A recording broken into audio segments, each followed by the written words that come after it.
Bos días a todos e todas, ou tardes. O que pasa é que cando se vai facendo de noite, pois tan tarde parece que sigue sendo día, pero vale o saúdo. Vamos a abrir o pleno ordinario de este mes de maio. O primer punto, como ven sendo habitual, é a aprobación de actas, en este caso a de pleno ordinario 28 de abril. Se ningún grupo ten ningún suxestión ou suxerencia, pois dámoslo por aprobado. Do mesmo xeito a acta do pleno extraordinario do 18 de maio.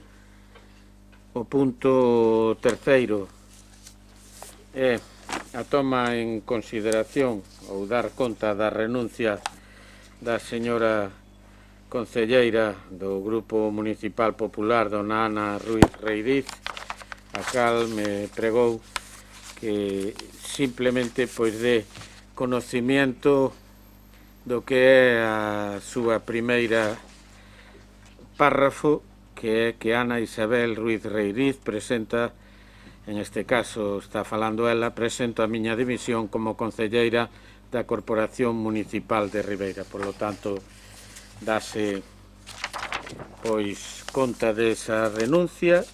Señor alcalde, solamente una aclaración. En el acuerdo que usted propone de alcaldía, sé que usted que piensan en nosotros, pero está mal las iniciales. Está corregido todo o que había que corregir. O punto cuarto é a aprobación definitiva dun estudio de detalle, en concreto en Corrubedo. O promotor era Queimona. O estudio de detalle tiña unha alegación de don Antón Carreño Costa, que se propón polos servicios técnicos e polos informes que obran en poder, pois que non sexa estimada. Decir que o que é este estudio de detalle entra dentro do que o artículo 79 da Lei de Solo de Galicia pois fala para ordenar volúmenes edificables dentro dunha zona de afección de costas. Tamén decir que o informe emitido no 2018 polo Servicio de Demarcación de Costas, pois no senso deste estudio de detalle, pois foi tamén cumplido. Obran informes favorables tanto da Dirección Xeral de Ordenación do Territorio como da Dirección Xeral de Sostenibilidade da Costa e do Mar, Ministerio para a Transición Ecológica, polo arquitecto municipal, don Alberto Iglesias, e proposta de resolución polo técnico responsable do Departamento de Urbanismo, José Martínez de Llano. Polo tanto, o que se propón é a desestimación das alegacións, que só hai unha, como lle decía, e a aprobación definitiva do estudio de detalle. Se algún grupo desexa intervir, señor Vilas, pois ten a palabra. Gracias, señor alcalde. Boa tarde a todos. Bueno, vista a proposta de acordo deste estudio de detalle, observamos varias incongruencias dentro do expediente. Primeiro, no informe técnico do 12 de 8 de 2019, óbviase a entrada no Concello de estudio de detalle presentado o día 3 de xaneiro de 2018. Segundo, a demarcación de costas solicita o 14 de abril do 18 un novo estudio de detalle que abarque as dúas mazáns da Rúa do Porto. O novo estudio de detalle preséntase o 23 de maio do 2019. A directora xeral de Ordenación do Territorio, con data 20 do 12 do 2018, emite informe favorable ao estudio de detalle presentado o día 3 do 1 do 2018, pero non emite informe do novo estudio de detalle do 23 do 5 do 2019. Quinto, no informe conclusión fai referencia a un estudio de detalle presentado en abril de 2019, non figurando nas entradas do Concello escrito algún desa data. Na conclusión, volve a citar dita data de abril do 2019 para dar a súa conformidade ao expediente. O informe xurídico é do 29 de 10 do 2019, con resolución favorable. O estudio de detalle é aprobado inicialmente pola Xunta de Goberno Local o 31 de 10 do 19, nos términos do documento de abril do 2019, pero non hai aprobación do estudio de detalle definitivo presentado o 23 de maio de 2019. Todo é con referencia ao anterior. Pese a que no informe técnico, punto 5, se recolle que a nova documentación será analizada na oportuna aprobación inicial. É publicado no DOG a aprobación inicial o 30 de 12 do 2019. Alega o señor Carreño que non concurren razóns obxectivas para modificar ou cambiar o estudio de detalle presentado por el no 2005 e aprobado pola Corporación, pola Xunta de Goberno Local, que reduce en alturas e rasantes a súa propiedade. Contestación que consideramos acertada o noso grupo. O 30 de 1 do 2020, en tempo e forma, presenta a contestación o señor Antonio Carreño Costa. A autorización de costas do Estado foi do 24 de 6 do 2005, autorizado por Costas. Unha vez aprobado inicialmente a efectos de validar a proposta do estudio de detalle, deberá remitirse copias a Costas do Estado. Non consta este extremo no informe técnico, no punto 6, nin en ningún outro punto do expediente, que Costas do Estado é o organismo competente nesta materia. A aprobación definitiva consta aquí dentro do expediente que será de 6 meses dende a aprobación inicial, que foi o 31 de 10 do 2019. Según o informe xurídico, este expediente quedaría ou podería entenderse que está aprobado definitivamente transcurrido estes 6 meses. Páxina 11 do expediente. E páxina 9 que é considerado ou aprobado polo xurídico. Entonces, nós aquí temos unhas certas dudas, non temos clara a competencia desta aprobación definitiva por parte deste pleno.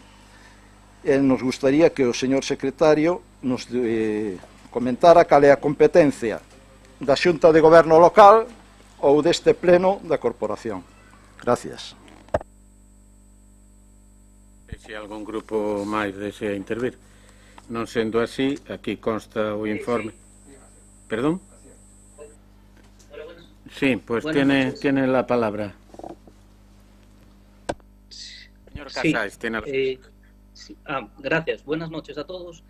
Nada, nosotros hemos revisado un poquito la documentación y en este punto, dado que todos los informes son favorables, tanto el emitido por la Dirección General de la Ordenación del Territorio y Urbanismo y también es favorable el informe de la Directora General del Ministerio para la Transición Ecológica, Costas del Estado, y también tenemos los informes favorables del arquitecto municipal y los técnicos de urbanismo, pues entendemos que teniendo todos los informes favorables, el voto del Partido Barbanza Independiente será favorable. Sin más, gracias. Gracias, sí. Señor Sánchez. Gracias, boas noites a todas e a todos.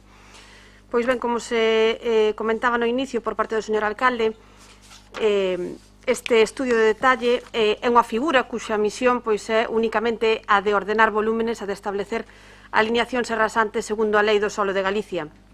No caso que nos ocupa, preténdese ordenar e unificar un dos tramos que comprende a Rúa do Porto de Corrubedo e que ademais conta, como ben se dixo tamén, con todas as autorizacións sectoriais pertinentes, chámese Costas da Xunta a través desa Dirección Xeral de Urbanismo, Ordenación do Territorio ou tamén de Costas do Estado neste caso.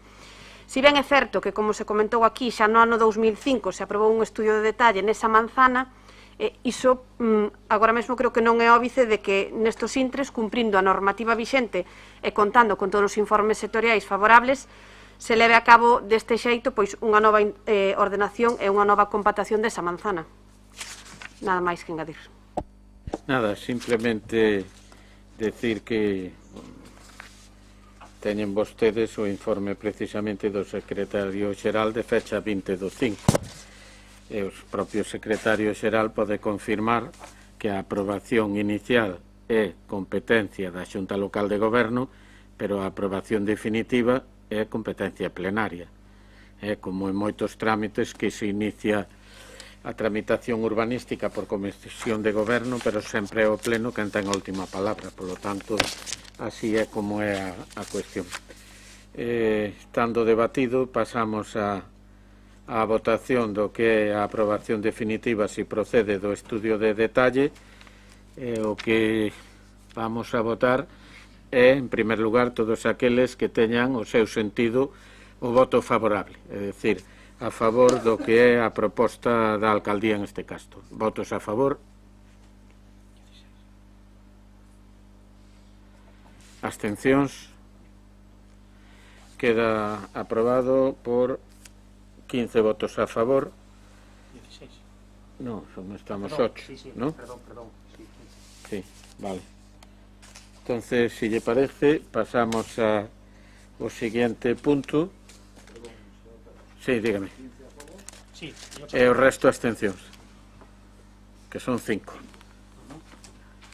Hoxe estamos presentes 20 concelleiros e concelleiras. O punto quinto é a aprobación inicial da ordenanza fiscal previa resolución das alegacións presentadas durante o trámite de adopción. A ordenanza fiscal, si se acordan, é a relativa a bonificación que as fábricas de xeo van a ter no que é a taxa que regula a depuración. Estaba contida na antigua ordenanza, cando se traspuxo na nova quedou derogado, non sendo a intención. Hai unha alegación por parte de Portos de Galicia que pide a retroactividade ao día que aprobamos, que, se non me equivoco, era febreiro ou marzo do ano 20, no cual os informes técnicos nos din que a propia lei de procedimento administrativo para os actos para os reglamentos non é posible aplicar a retroactividade. Polo tanto, o que se propón é non ter en conta a alegación de Portos de Galicia e aprobar definitivamente a ordenanza que vai a facer que as fábricas de xeo paguen sustancialmente moito menos do que o viñan facendo hasta a data de hoxe. Así que se algún grupo desea intervir, pode facelo. Señor Ferrón. Sí, en principio estou de acordo, estamos de acordo na aprobación deste punto, pero segundo a miña interpretación creo que hai unha errata, salvo error meu, que entón non sería errata, que sería erro, pero o meu, digo, pero creo que hai unha errata porque no informe técnico que se pon, creo que de Tesourería, fala da expresión proíbe a irretroactividade, o cal querría decir o sentido contrario. Prohibir, o sea, establecerá a irretroactividade, pero non pode prohibir a irretroactividade, porque entón quere decir, creo que hai unha, igual é erro meu, de interpretación. Sí, pero é no informe. Que? É no informe, non no que é a... Una explicación, es la retroactividad de disposiciones no favorables. Es decir, que no se entrega para atrás aquello que no sea favorable para el administrado. Es lo mismo que decir que se permite la retroactividad de las que son favorables, pero en este caso non o é porque non é unha lei. Se fora unha lei, sí se podría facer. Ao ser un reglamento non é posible. Non sei se quedou explicado. A irretroactividade non é posible nunca se a norma non é favorable. Pero, incluso no caso de que sea favorable, como é o caso, só se aplica ás leis. Unha lei pode ser botarse para atrás, por falar en Román Paladín, pero non un reglamento, ou en este caso, esta ordenanza. Esa é a razón pola que non se poda aceptar a retroactividade da norma para que tomara efectividade fai un ano, e se cobrara desde fai un ano menos. Non sei se quedou explicado, pero creo que sí. Eu sigo pensando que esa expresión non é correcta, pero da igual, non vamos a entrar aquí nunha discusión lingüística, pero eu creo que esa expresión non é correcta, pero seguramente estarei equivocado eu, Nada, isto non vai nos acordos, entón, non quero facer perder máis tempo, e disculpe pola intervención. Moitas gracias. Nada, gracias a vostedes. Señor alcalde, sí. Non vamos a intervir. Si meu compañero quere facer unha referencia ao tema, o fará no seguinte punto, porque tamén dá dar, vale? Correcto, moi ben. Pois por parte do Grupo Socialista, creo que ten a palabra o señor Suárez Puerta.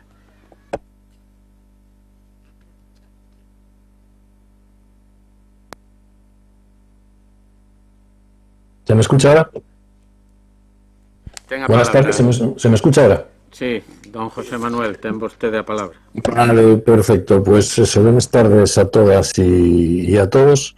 Este punto creo que ya fue discutido en pleno. Habíamos expresado nosotros, bueno, pues que efectivamente era un error en la redacción y que como tal no tenían por qué pagarlo como así han hecho las empresas que utilizan el agua como materia prima para transformarla en hielo.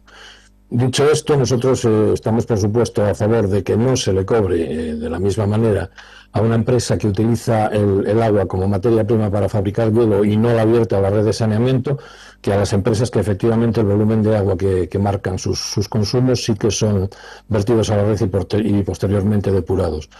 Por tanto, dicho esto, nada más, bueno, vamos a votar a favor de este punto. Nada más, muchas gracias. Gracias. Señora Pouso, ten a palabra. Gracias, señor alcalde. Boa tarde a todos e a todas.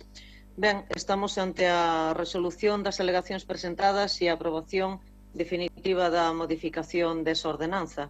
Xa nos pronunciamos ao respecto no pleno no que se tratou a modificación da ordenanza e nos o que decíamos en aquel pleno era que concordando pois con que se aplique esa reducción, digamos que do prezo, porque ao final é unha reducción do prezo do canon de saneamento ás industrias do xeo, dado que se considera que non todo o consumo vai precisamente verterse á rede de depuración.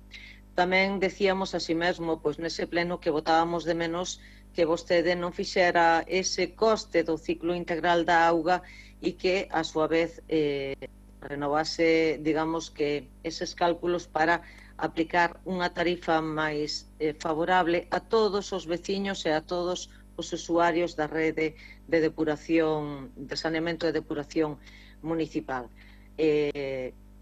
Polo tanto, nos vamos a seguir, digamos que na mesma postura que adoptamos nese pleno e nada máis pola nosa parte.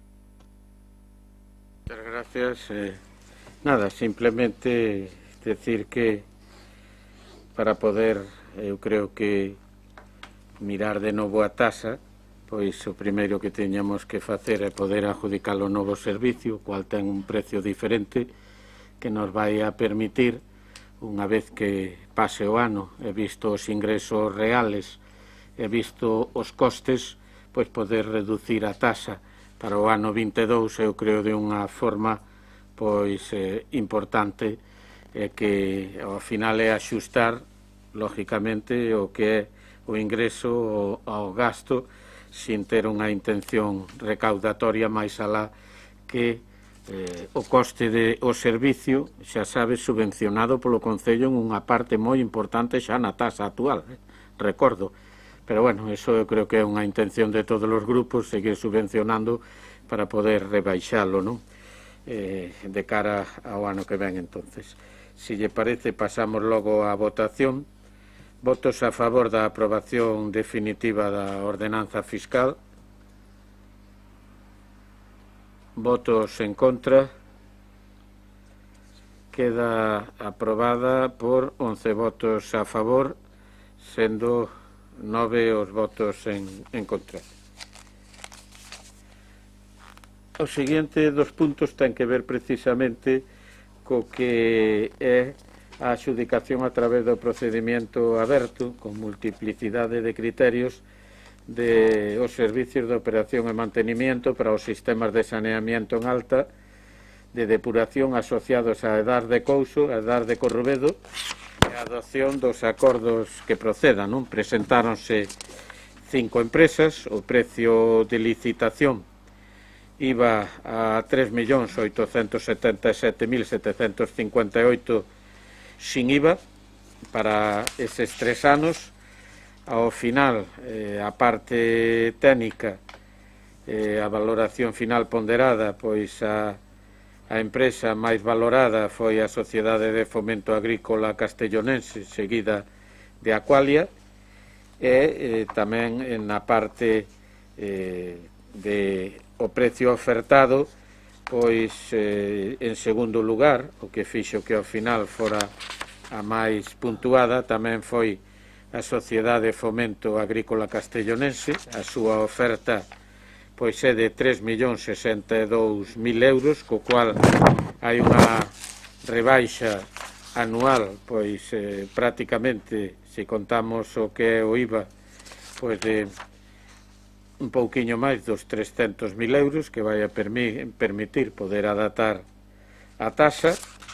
O que agora se propón precisamente que sea a empresa mellor valorada a que pois leve adiante este contrato, polo tanto propónse axudicalo por un precio de 3.368.919 euros ao ano. Isto xa é aplicando IVA, que debe ascribir ao ao servicio 3 vehículos medioambientalmente eficientes, é dicir, cero emisións ou eco.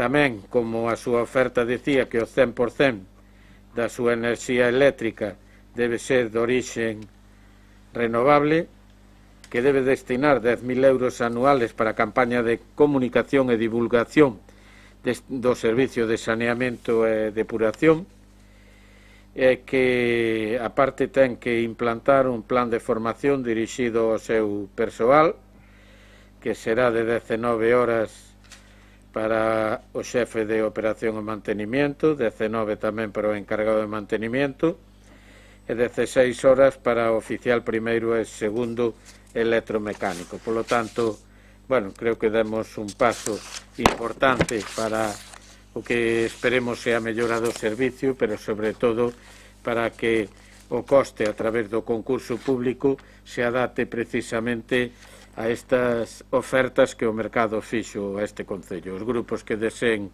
intervir, señor Ferrón.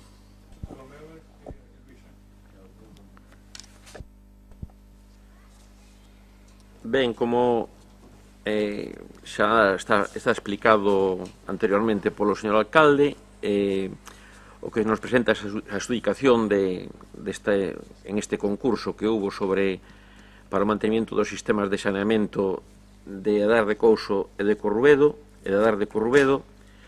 e se presentan os informes favorables tanto de intervención como da Secretaría. E ben, máis alá de que o noso grupo, que Suma Ribeira, este de acordo con como seguiu todo este procedimento na cuestión do sistema de depuración de Ribeira, como que toda esta cuestión relativa ás tasas e como se desenvolveu isto, que se discutiu en anteriores plenos, sí que nos parece, vou estar pendiente das intervencións das compañeras e compañeros, pero sí que nos parece que actualmente, no momento actual, bueno, do que se trata tamén na medida do posible ou na medida do razonable, e por iso escoitaré as seguintes intervencións, é de favorecer que os procedimentos administrativos necesarios para que haxa un funcionamento normal do Concello sigan adiante. Entón, é como no punto anterior, vamos a ver, máis ben o que se estaba valorando no punto anterior era se tiña en conta unha especificidade en canto a cuota das fábricas de xeo, non? Entón, que ese aspecto parece razonable que se levara adiante, e é por iso que nestas circunstancias, bueno, pues acorde vou escoitar as intervencións das miñas compañeiras e compañeiros, e que en principio estamos por postura, digamos, de non manter unha oposición frontal a que os procedimentos administrativos sigan, bueno, pensamos que a prol do necesario funcionamento ordinario ou normal do que é administración, no sentido popular da palabra administración, da administración do noso Concello. Moitas gracias. Gracias. Bueno, usted o dixo, señor Ferrón. Evidentemente, houve un procedimiento administrativo fruto de un acordo plenario.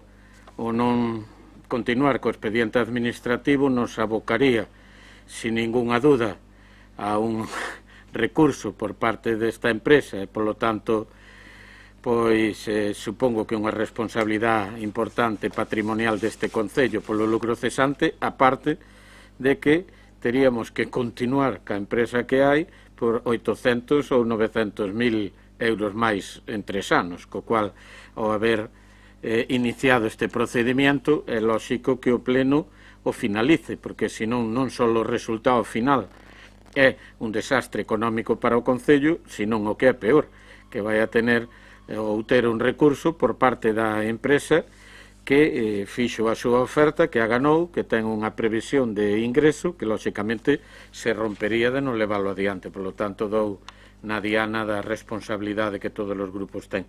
O señor Pérez Barral creo que pedía a palabra, pois tena.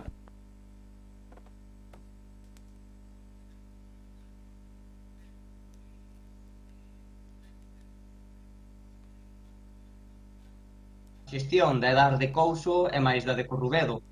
Dicía noutras intervencións a respecto do mesmo tema que para o BNG o saneamento é unha prioridade, non? Que se depuren correctamente os residuos debe ser unha prioridade porque creemos que é imprescindível que Ribeira faga unha correcta depuración das súas augas residuais para preservar a riqueza que ten o patrimonio ligado ao sector do mar, non?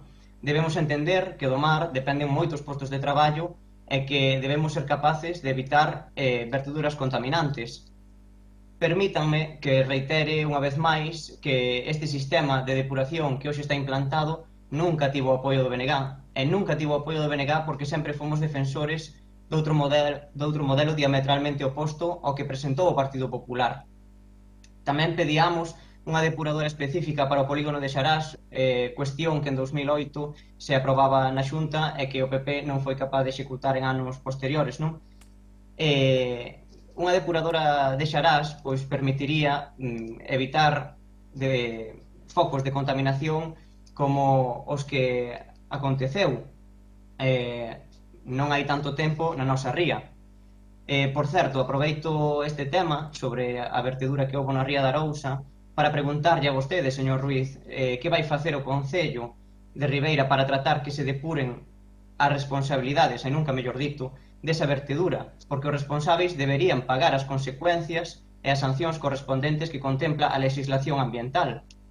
Agardo que o Concello de Ribeira non deixe pasar o tempo para facer como se nada tivera acontecido. Como ben saben, dende o Bloque sempre apostamos por outro modelo de depuración, é algo que vostedes xa saben porque o teño repetido aquí en máis dunha ocasión. E o modelo defendido polo Bloque era facer máis dunha depuradora que estivera distribuída nas valgadas naturais do territorio ribeirense. Ese modelo foi rexeitado pola maioría naquel momento do Partido Popular, incluindo o voto de membros que os integran as filas do Partido Barbanza Independente. Estes votos decantaron a balanza por este modelo que está hoxe vixente e que ten, pois, importantes consecuencias, non? Todos e todas podemos lembrar as abundantes ocasións que houbo cheiros, molestias na veciñanza e tamén, pois, a posta en marcha desta infraestructura conlevou un encarecemento nas taxas municipais cara á veciñanza. Tamén hai unha importante carestía, non? Hai o volume a taxa é tan importante porque hai que trasladar os residuos durante 13 km e durante 7 tanques de tormenta. Quero explicar como o BNG pois tamén foi o único grupo que emendou esa taxa para deter ese tarifazo. Quero lembrar que estaba a taxa próxima aos 100 euros. Agora mesmo pois está no 70 e algo, e claro, é algo que temos que pagar todos os veciños e veciñas por unha mala xestión e unha mala planificación por parte do Partido Popular ao facer este modelo de depuración que ten uns costes tan elevados, non? E que para noso entender pois é ineficiente. Con respecto á xestión, dende o BNG tamén non vou dicir ninguna sorpresa. Sempre defendemos que a xestión debería ser municipal e directa, igual que consideramos que a xestión da auga, por exemplo, debería ser xestión municipal. Esta proposta permitiría garantir unhas condicións laborais mellores para o persoal que atende estas instalacións. Ademais, entendemos que o mantemento e os custes de mantemento desta propia infraestructura realizaríanse con maior precisión e faríanse todas as limpezas necesarias que eviten eses cheiros que se produciron pois, no comezo da andaina desta depuradora, non? O mantemento, creemos nós, que é un dos puntos clave, posto que un mal cuidado da infraestructura ou calquera tipo de rebaixa nas calidades do mantemento van a implicar dúas cuestións moi importantes. Unha é a contaminación marítima e a segunda a molestia aos veciños e veciñas de Ribeira. A xestión preténdese adxudicar a Sociedade Fomento Agrícola Castellonense, unha empresa sita en Castelló de la Plana. Esta empresa fai unha rebaixa moi importante no prezo final e consideramos dentro do BNG que esta rebaixa debería ser destinada directamente a rebaixar os recibos da veciñanza. Dentro do BNG animámolos a que se lle faga esa rebaixa directa a todos os veciños e veciñas e a todas as empresas que temos situadas no municipio. Consideramos que estamos nunha situación de pandemia onde moitas empresas tiveron que fechar durante a etapa de máxima restricción, por exemplo, a hostelería, e o Concello de Ribeira podría axudalos pois a reducir ese nivel impositivo, non, a través desta taxa, que xa digo, é moi elevada. Non quero estenderme máis, en base a todos estes criterios que acabo de expoñer, en base a que este non é o modelo que defendeu o Bloque Nacionalista Galego dende o principio, e que temos outro modelo de xestión, outro modelo de depuración, pois non podemos máis que non apoiar esta proposta que leva o goberno local pois a este pleno, non? Máis nada, moitas grazas. Gracias, señor Suárez Puertas, ten a palabra.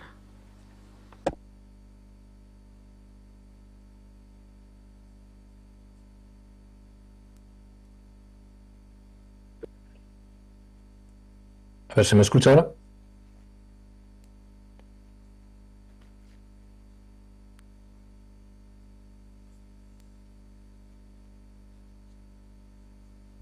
Señor Suárez Puertas, non se lle escoita. A ver, un momento. A ver, ahora, ¿se me escucha ahora? Exactamente, dándole alón. No, sí, pero va con cierto retraso a veces la aplicación esta. De hecho, no me está funcionando correctamente. Estoy viendo a todos los participantes de una manera bastante deficiente.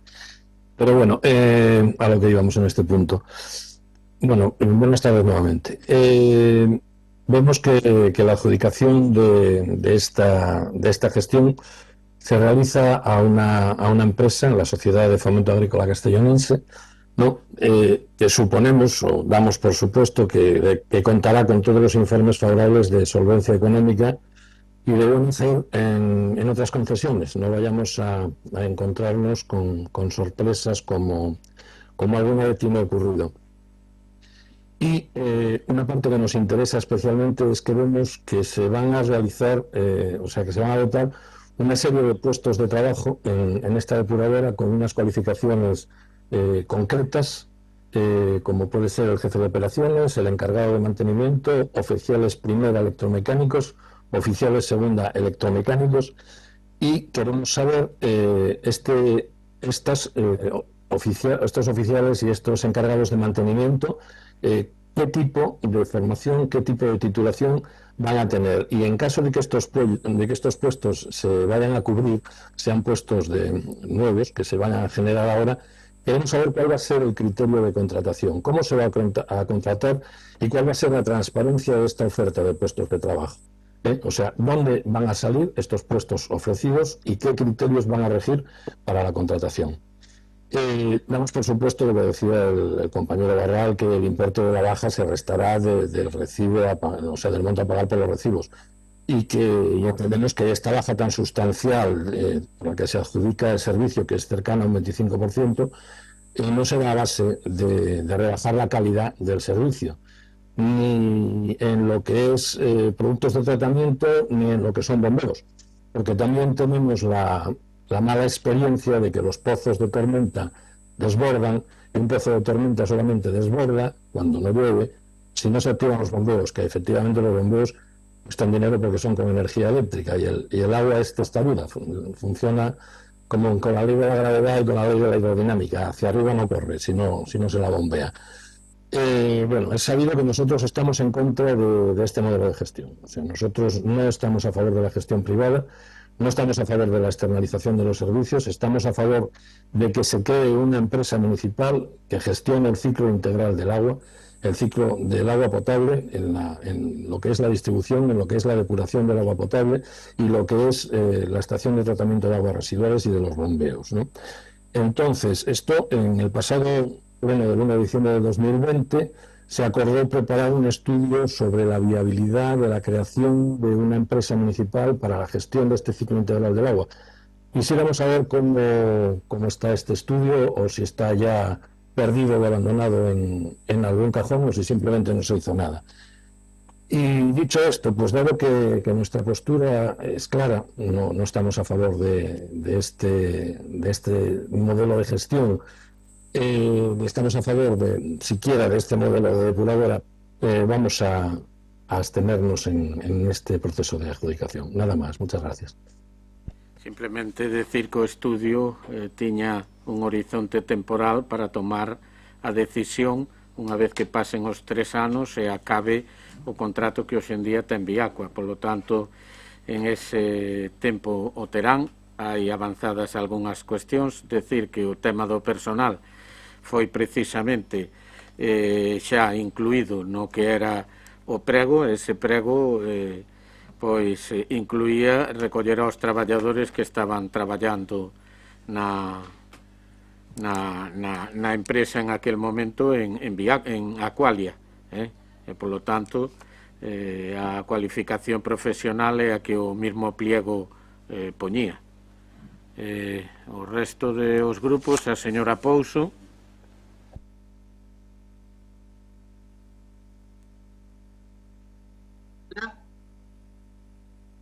Hola. Hola, escoítaseme. Pode falar. Vale, gracias.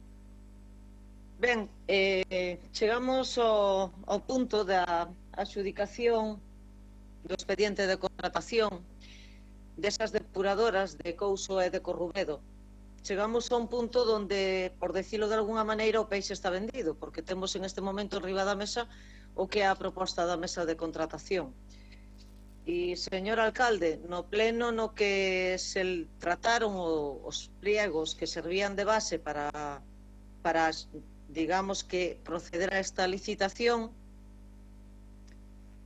vostede, bueno, en ese pleno incluso advirteu que suspendía o pleno ou que non se sometía a votación se o punto non lle iba a sair adiante.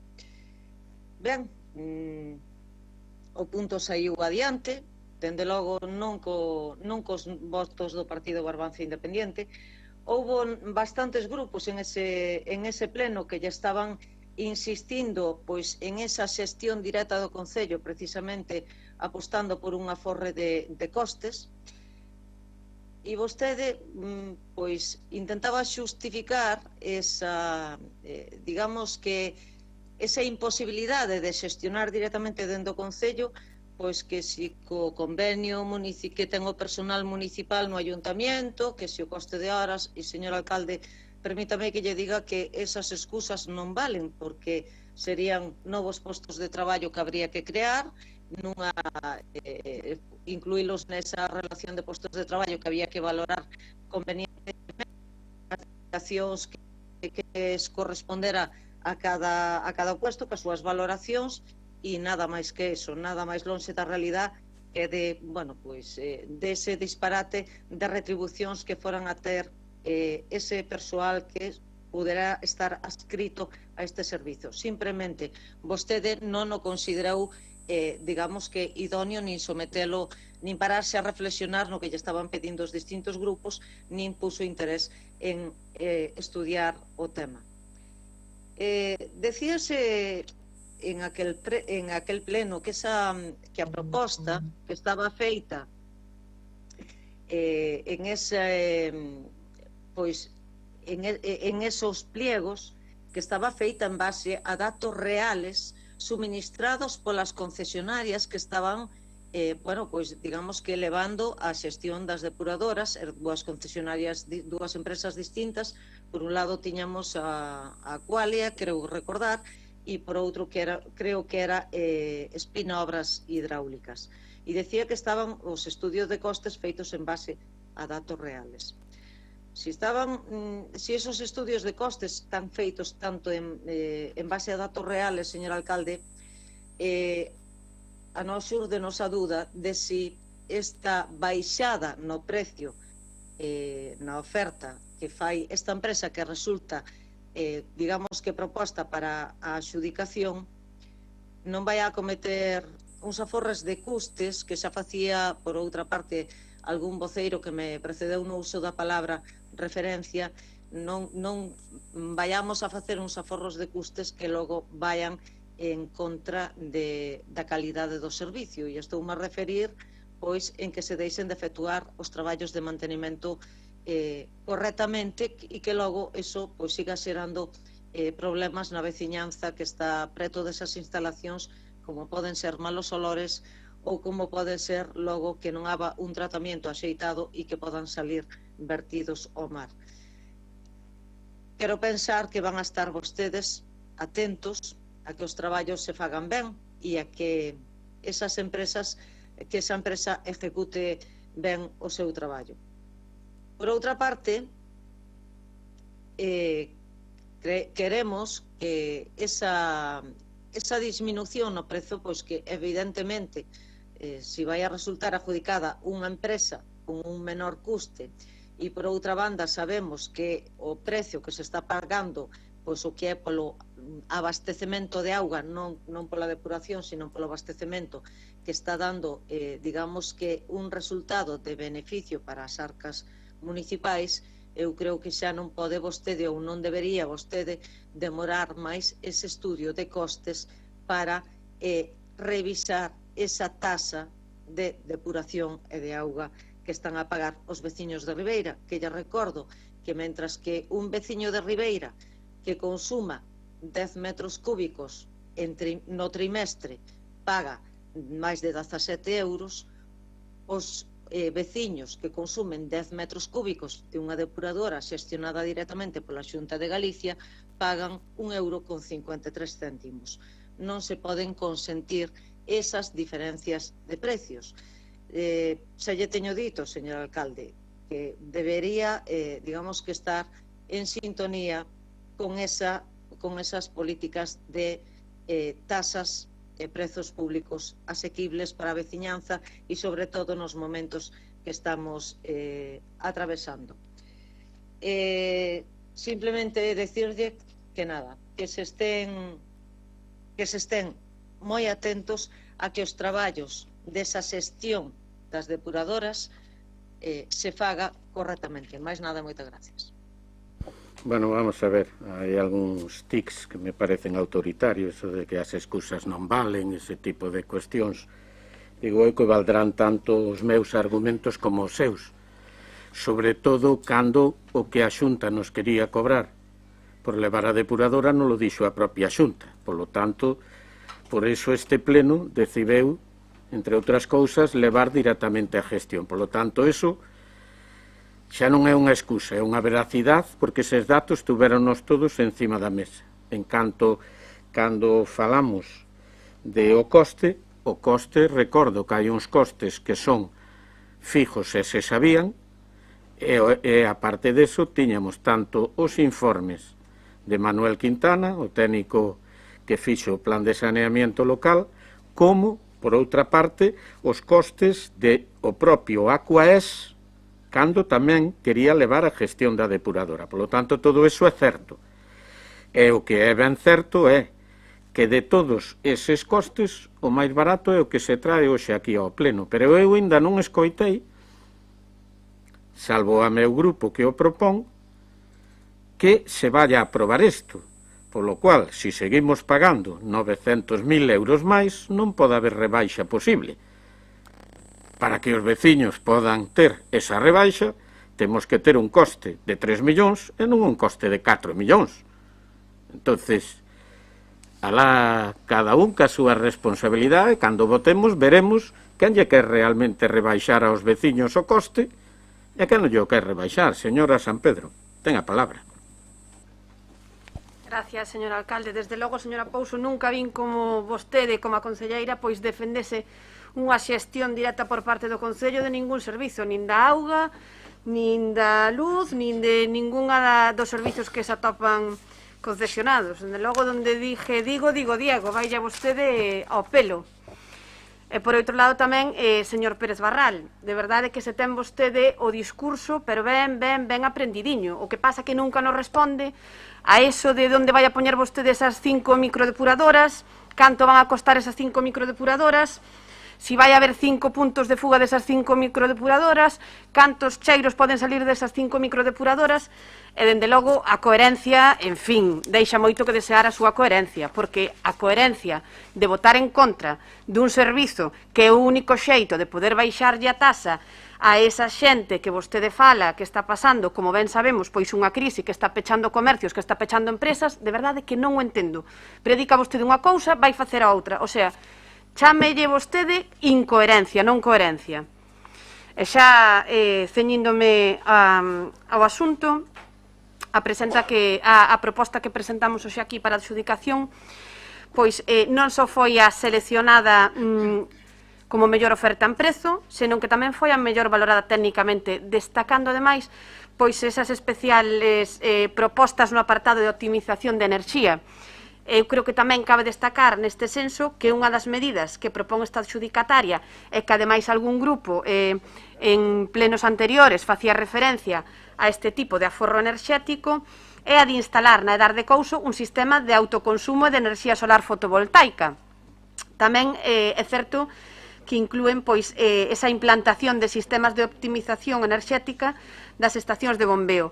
Eu creo que a maiores destas hai outras medidas, outras melloras que, como ben se nomearon aquí anteriormente, desos pois ecovehículos ou melloras na formación do personal, etc., que van a ser, pois van a redundir positivamente no servizo, pero que, dito isto, creo que o máis importante é que o coste, unha vez ingresado un ano enteiro, vai nos a permitir, ao fin, pois poder revisar esas tasas, tal como tiñamos adiantado, tal como propoñíamos antes de comezar con esta licitación, cando xa contábamos con que o prezo de adxudicación poidera ser inferior á de licitación. Non, recordemos esa licitación con IBE por 4.265.534 e a adxudicación que se pretende aprobar hoxe aquí de 3.368.919 por 3 anos. Polo tanto, son ao redor de uns 900 euros. Eu penso que 900.000 euros, perdón, e ademais pois de volver a incidir en que este era o único xeito de poder chegar aos petos dos veciños cunha posible rebaixa. Eu creo que tampouco debemos esquecer o que xa comentou antes o señor Ferrón, esa responsabilidade sobre unha empresa que gañou un concurso público porque ata aquí se chegou con un acordo de sacar este servizo á licitación e que, polo tanto, é unha empresa que poidera pedirnos pois unha indemnización por danos e prexuicios.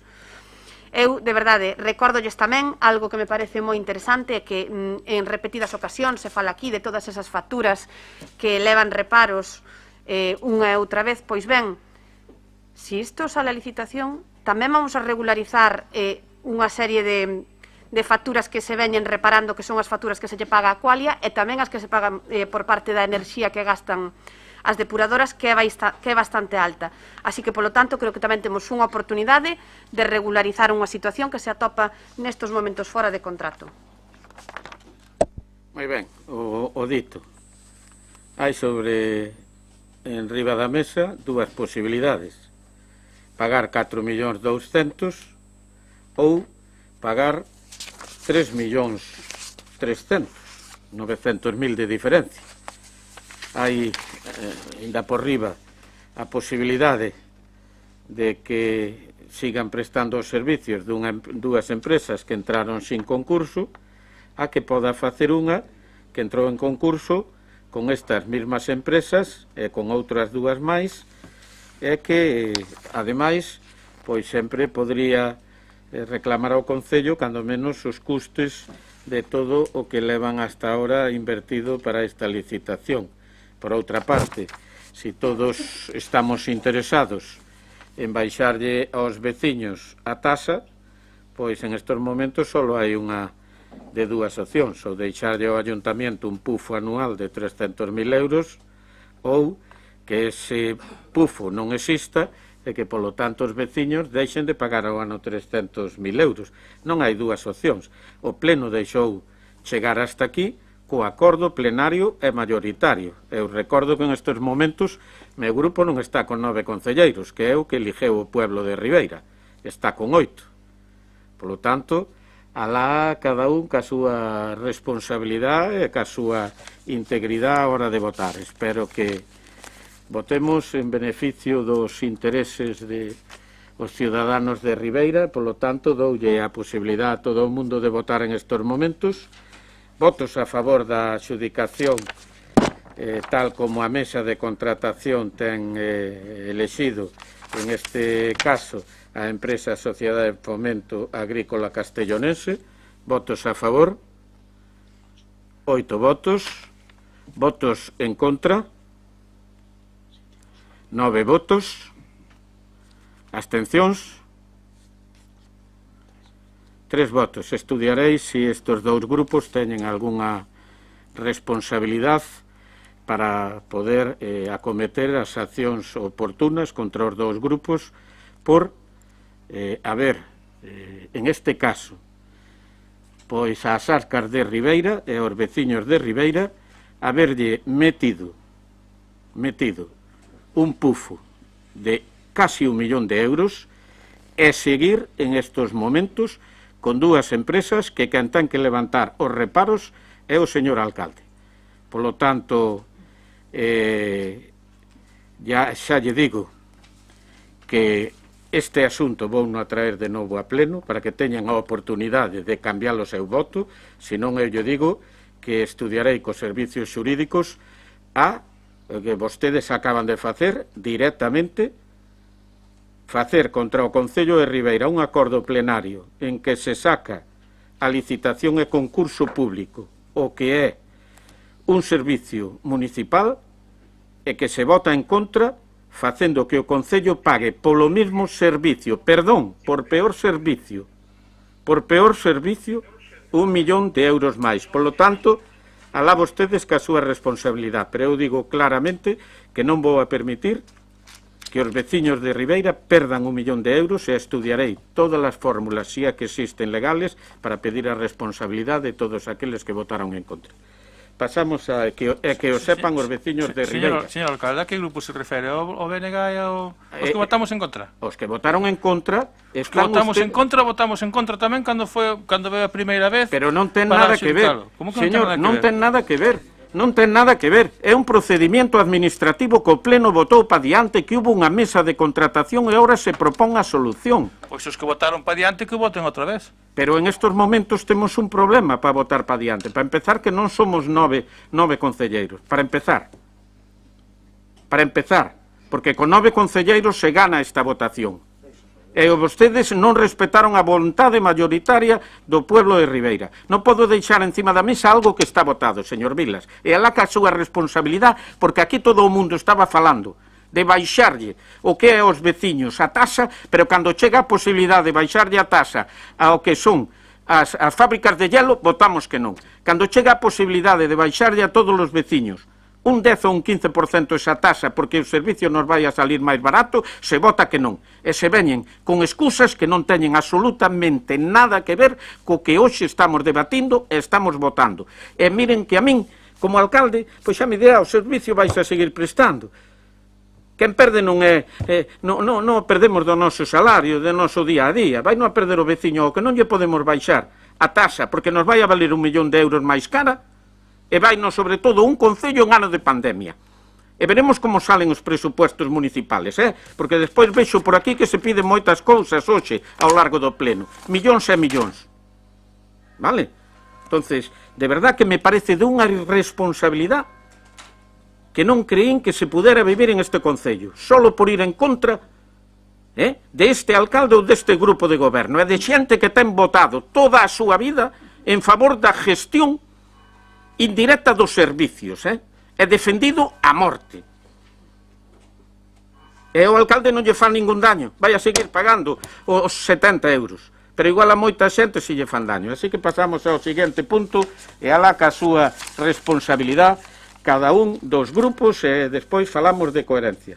Punto 7. Adhesión, se é o caso, ao itinerario europeo da cultura megalítica e a adopción dos acordos que procedan. Bueno, como saben, nós temos un dos monumentos megalíticos máis importantes de Galicia, como é o Dolmen de Axeitos. Temos un menhir, que é dos poucos menhires que temos no que é tamén este país. Polo tanto, hai o que é a Asociación de Rutas Megalíticas, que pertenece ou está avalada, lóxicamente, por a institución europea e que permite pois actividades de cooperación, de investigación, de mellora da memoria, da historia, intercambios culturales e educativos, práctica cultural e artística, turismo cultural, sinerxias entre as autoridades nacionales e regionales, é o que se propón. Se algún grupo desea intervir, está na posibilidade da palabra. Señor Ferrón, ten a palabra.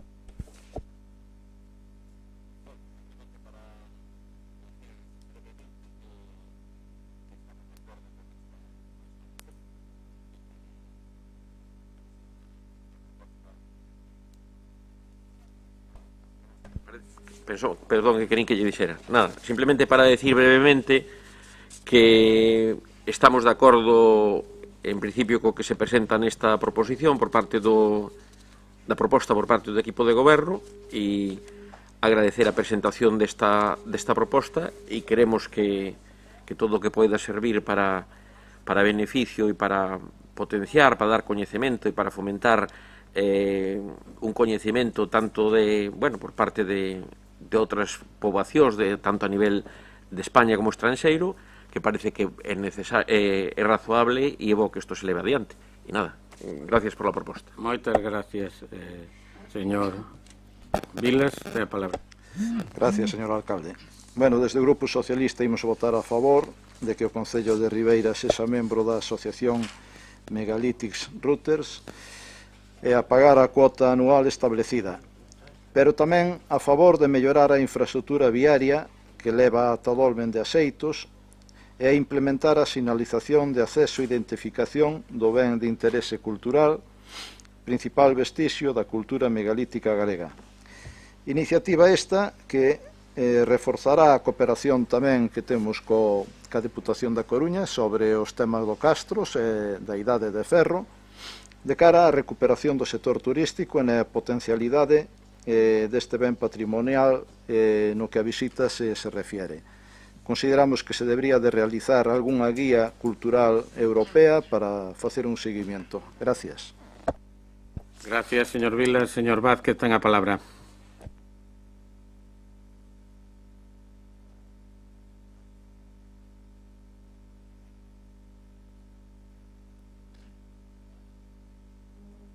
Sí, ten a palabra vostede.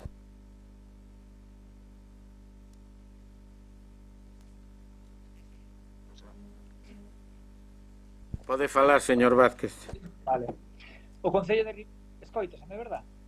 Que non ollo a ninguén.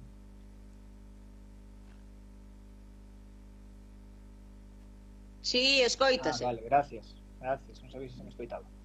O Concello de Ribeira conta con diversos puntos importantes vinculados á cultura megalítica, destacando entre eles, como se di, pois o Dolmen de Axeitos ou a Pedra das Cabras ou algunha zona castrexa.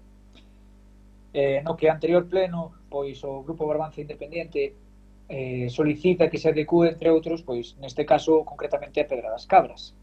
A adhesión a un itinerario cultural megalítico europeo seguramente dotará de máis recursos, exposición aos nosos monumentos, facendo con isto que teña maior grado de protección, así como maiores fondos para a súa promoción turística. Sen embargo, todo isto debe formar parte dun todo, non de accións disgregadas, e todo isto debe estar enmarcado nunha estrategia en materia turística por parte do Concello.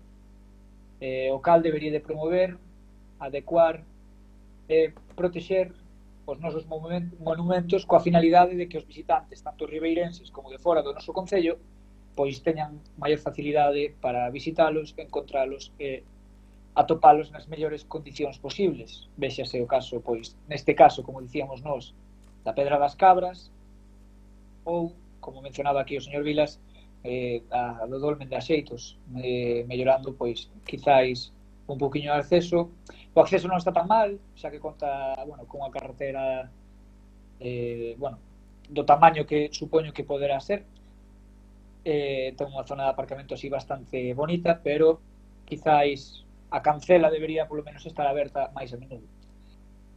Dende o Partido Barbanza Independiente imos a votar a favor neste punto, xa que estamos completamente a favor da protección e promoción dos nosos lugares de interés do noso concello. Moitas gracias. Gracias, señora Sampedro. Gracias, señor alcalde. Pois ben, dentro do Departamento de Turismo séguese a traballar arreo na procura de novos proxectos, de melloras no posicionamento, de participacións en plans, en fondos que permitan, ademais, inversións punteiras no noso concello. Coa vista posta, ademais, na temporada de verán, na temporada estival, tamén na desestacionalización das actividades turísticas, tamén nos atopamos pois as portas de resolverse tres proxectos, creo recordar, que teñen pois gran importancia para o municipio e que de sair adiante pois poden ter unha gran repercusión tamén para o noso concello. Puidemos tamén nas últimas semanas recibir con gran alegría pois que 2 das 70 candidaturas finalistas na Bienal Española de Arquitectura e Urbanismo están no noso concello. Pois ben, é unha alegría decir que o Miradoiro do Banco do Piñeiro e o Lavadoiro de Artes se atopan como finalistas dese concurso, pero que tamén podemos dicir que o Banco do Piñeiro é finalista dos premios FAD de Arquitectura. Eu creo que, polo tanto, estamos a situar a arquitectura turística, a arquitectura do noso concello na vanguarda española e, ademais, pois, cunha promoción turística engadida gracias a estas nominacións que creo que repercute fora das nosas fronteiras. Seguindo este camiño, seguindo esta estela, e como foi unha suxestión que se nos fixo dende Turismo de Galicia, pareceunos verdadeiramente interesante a inclusión do Dolmen de Axeitos nesta ruta europea da cultura megalítica. E dende logo, como ben se comentou, pois unha promoción bastante importante, a de ter un recurso como Dolmen dentro dun itinerario europeo, posicionando a Ribeira, posicionando o noso concello no mapa e ademais pois beneficiándonos como concello, como institución, pois de todas as actividades que se realizan dende esos itinerarios, de todas esas melloras que se propoñen para este tipo de figuras e, dende logo, creemos que a cantidade que se debe aportar como cuota anual para participar dentro destes itinerarios, pois estamos seguros de que retornará con creces ao noso territorio. Pasamos entonces á votación. Votos a favor da proposta de entrar nas rutas megalíticas. Unanimidade. Pasamos ao seguinte punto, que é o punto 8º, que votaremos en conxunto co 9º e o 10º. Son 3 expedientes, en este caso de desafectación, un que corresponde a infraestructuras da Deputación da Coruña, en concreto a carreteira provincial 7308, que vai desde o Peirao de Ribeira ao lugar de Martín, cruzando o que é a Rúa Romero Ortiz. A 7307, que é a carretera que vai de Ribeira a Guiño por Castiñeiras, e en concreto se pretende o tramo que vai entre, digamos, a rúa, o cruce de Castelao e Bionte, é dicir, onde está o bar Vitoria ou a carnicería de Juana, hasta o cruce de Aguiño. A 7306, que é a que vai de Aguiño a Carreira, pero pola Graña, pois se prevé desde este cruce hasta o final de suelo urbano en Rúa da Cerca. E por último, a carreteira 7305, que vai de Ribeira a Guiño por Carreira, que se pretende desde a entrada ou o cruce ca rúa que vai ao colexio hasta, pois, prácticamente a finalización co entronque da Rúa Castelao, é dicir, na entrada do Porto, que é a carreteira da Diputación. Por outro lado, hai ese mismo expediente que ten que ver con infraestructuras da Xunta de Galicia, a AC 550, que é a AC Ribeira, que se pretende entre o cruce que vai para o lugar de Teira hasta a finalización desta estrada. E a AC 303 ou 550, antigamente AC 550, que é do Leiros a Corrubedo, que se pretende desde o cruce de Padín, é dicir, onde está a rotonda do León, hasta o cruce ou a rotonda do Barco, é dicir, a entrada da autovía. E, por último, dous expedientes que teñen que ver ca desafectación de infraestructuras que teñen que ver con portos de Galicia. Unha é o porto de Aguiño, que é a zona, evidentemente, que non ten uso portuario e moita dela xa ven sendo mantida por un convenio por parte do Concello, e a outra son as avenidas do Malecón e de Carolinas en Ribeira, excluindo o que é o centro de saúde, pero desde aquel entronque saben que aquel o Consello de Ministros do ano 75 xa lle cedía ao Concello, e polo tanto no caso de portos tería que desafetalo, mandalo a costas do Estado, e costas do Estado revertirlo ao Concello de Ribeira. As razóns, bueno, por unha parte hai, digamos, razóns de tipo lóxicamente competencial, de tipo dos inconvenientes que ven dando que outras administracións pois que decidan sobre lugares ou tramas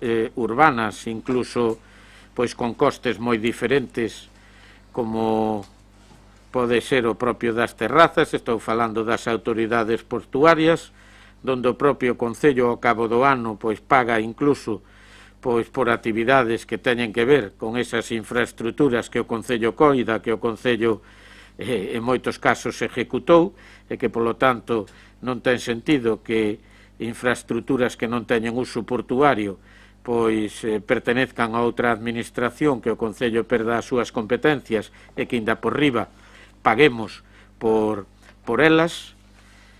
Por outra parte, infraestructuras basicamente de estradas nas que, lóxicamente, queremos acometer pois unha serie de actuacións nas cuales, ao pertenecer a outra administración, non son posibles. Estamos a falar de actuaciones basicamente no eido da seguridade vial, reducción de velocidades, de elevación de o que son pasos de peóns, etcétera, etcétera.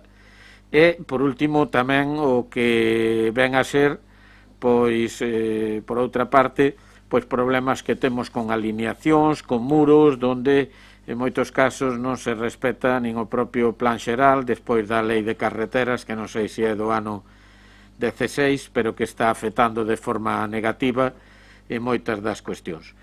Lóxicamente, antes de recoller estos bens, e é que o Pleno toma eso en consideración, vaise a pedir a execución de obras para que nos lo entreguen no mellor estado posible. Hai o compromiso ya por parte do que é a Xunta de Galicia para que así sean as súas infraestructuras. A Diputación suele pois conservar bastantes ben as súas, espero que tamén o coste non é, por outra parte, moi elevado.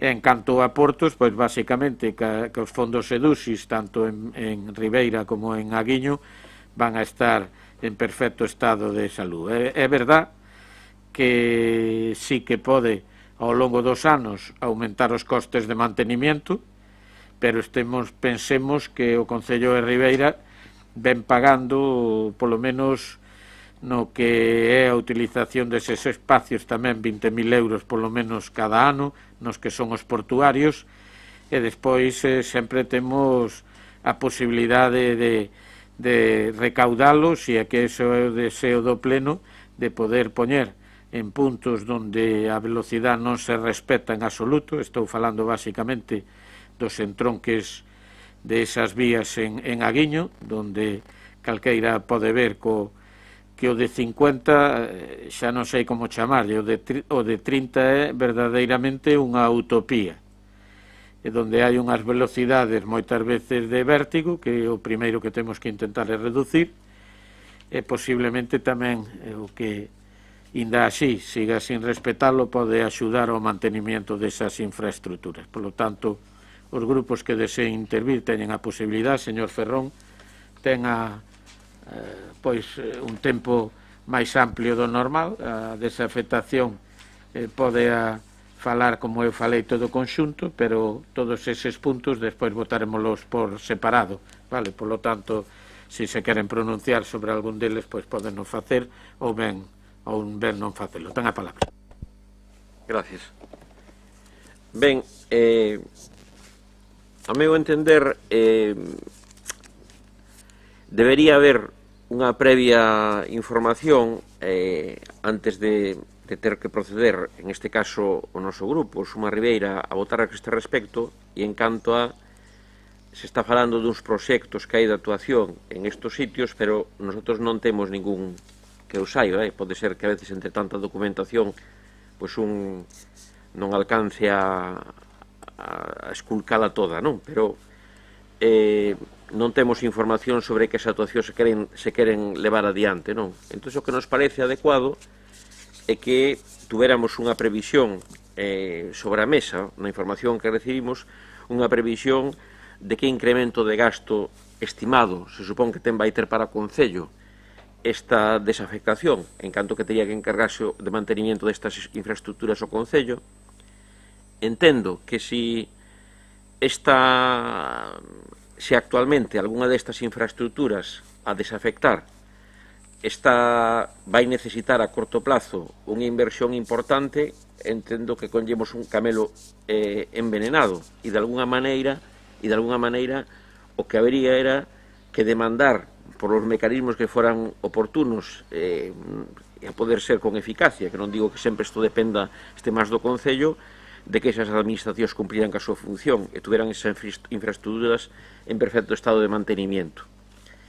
Ben, en canto a esos posibles proxectos de transformación, podría ocurrir, non? Se me ocorre a min, en este momento, non?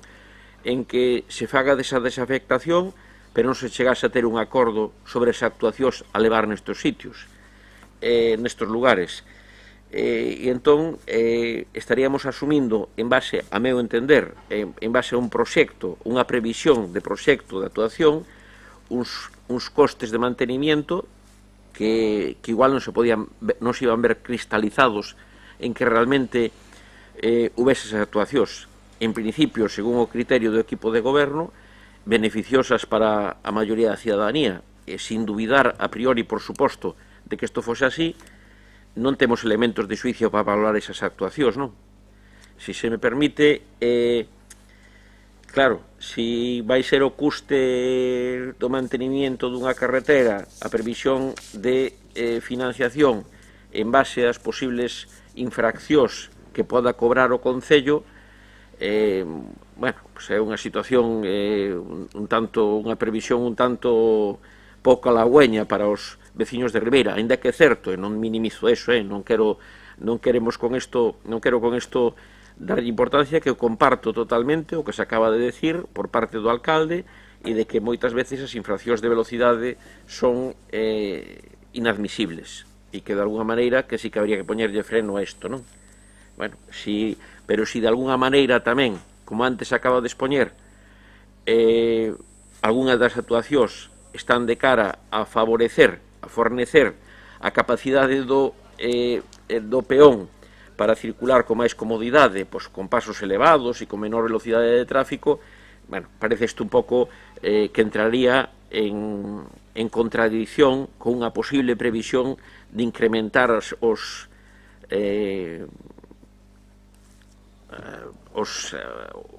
ingresos do Concello en base a infraccións que creemos de velocidade que debían de ser disminuídas con estas actuacións, non?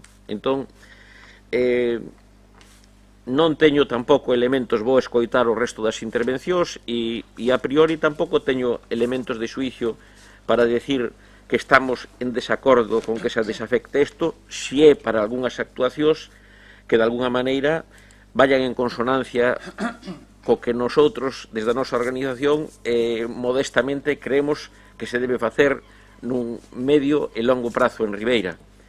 Pero remato a intervención e vou escoitar detidamente o que digan os meus compañeiros e compañeiras, que de alguna maneira tamén nos vemos ou me vexo desarmado en canto a argumentos que me gustaría ter para poder encontrar unha justificación desde un grupo político da oposición a que se vote a favor de todas estas propostas sin ter información suficiente en canto a previsión de incremento de gasto de asunción desas desafeccións para que leve adiante a explotación e o mantenimiento o Concello e definir ou ter unha definición máis clara de que proxectos se propoñen de transformación desas zonas, non? E de alguna maneira que sería necesario ou sería conveniente tamén chegar a algún tipo de acordo xa en calqueres circunstancias numéricas, non? Pero máximo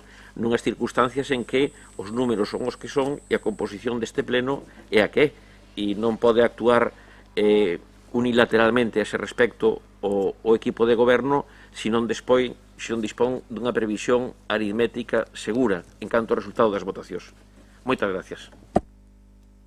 Simplemente por decirlle que hai uns ingresos previsibles que son todas as tasas portuarias de Palmeira e Ribeira, que son importantes, e por outra parte deixamos de pagar a portos pois unha cantidad tamén importante cada ano.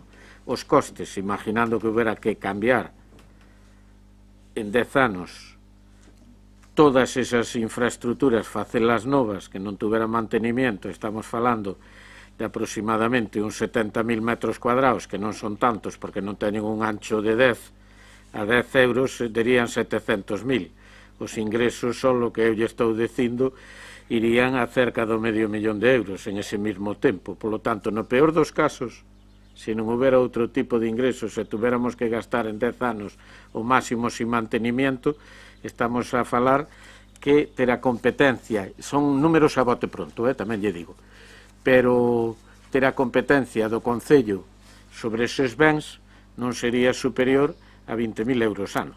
Co cual creo que poder decidir sobre esas infraestructuras é o que motivou, cando menos, pois, a reflexión de que podía ser interesante recuperalas, algunha delas xa de todas, porque levamos moitos anos intentando, como son as portuarias. Señor Vázquez Covas, ten a palabra. Efectivamente, señor alcalde, levamos moitos anos intentando, como son as portuarias, olvidouse o Porto de Aguiño, dixo Ribeira e Palmeira, Aguiño tamén, non? Palmeira vámoslo a arranxar agora, por certo que unha axuda tamén de €500.000 da propia Xunta de Galicia a través de Portos, co cual se vai a ir o proxecto aos €900.000 e será presentado pois a próxima semana. Espero que unha vez que se firma o convenio, pois tamén vai a ser unha infraestructura que evidentemente quedará perfecta. Ten a palabra.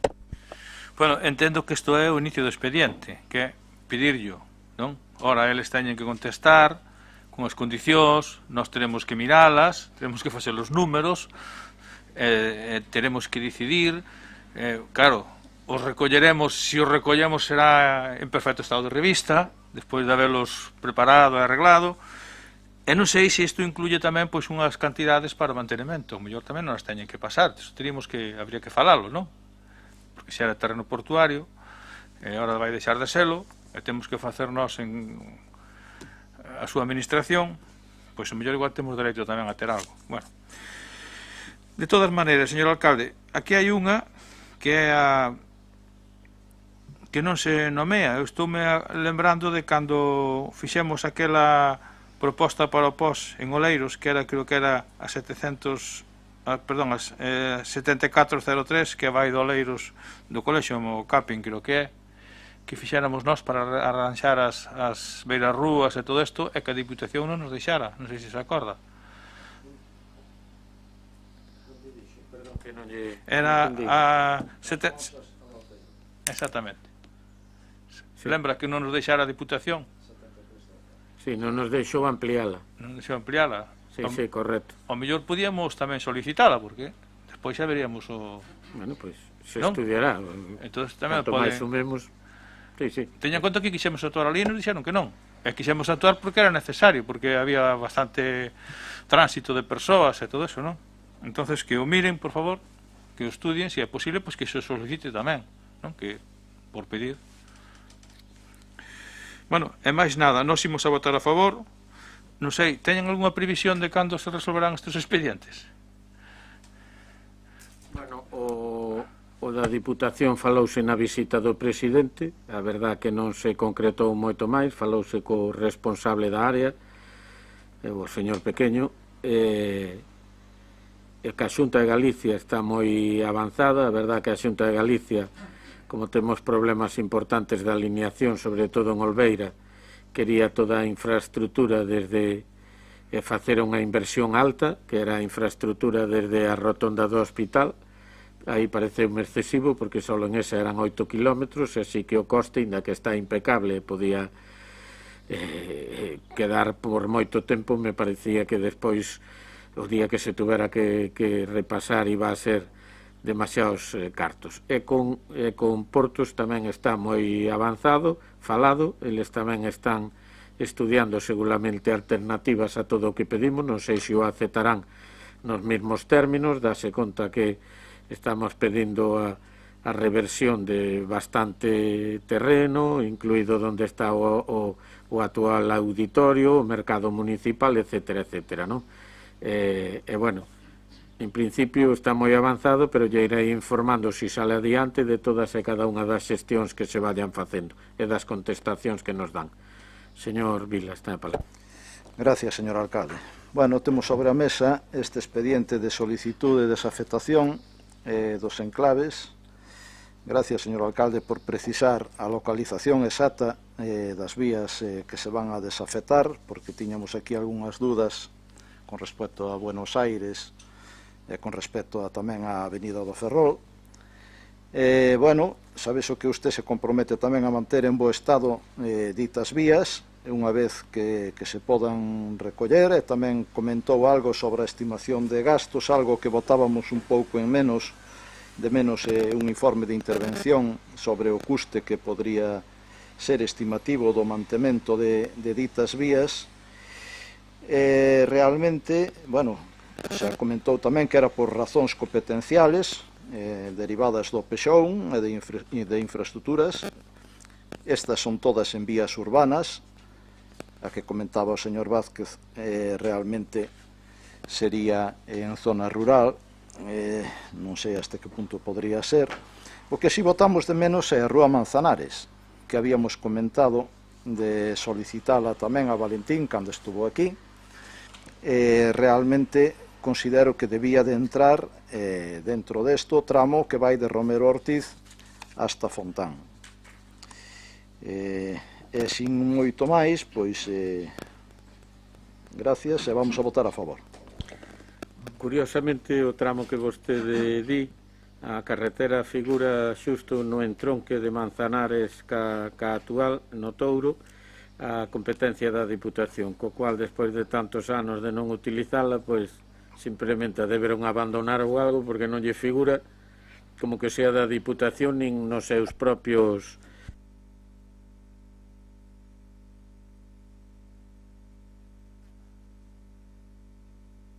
Sí. Entonces, señor Mariño.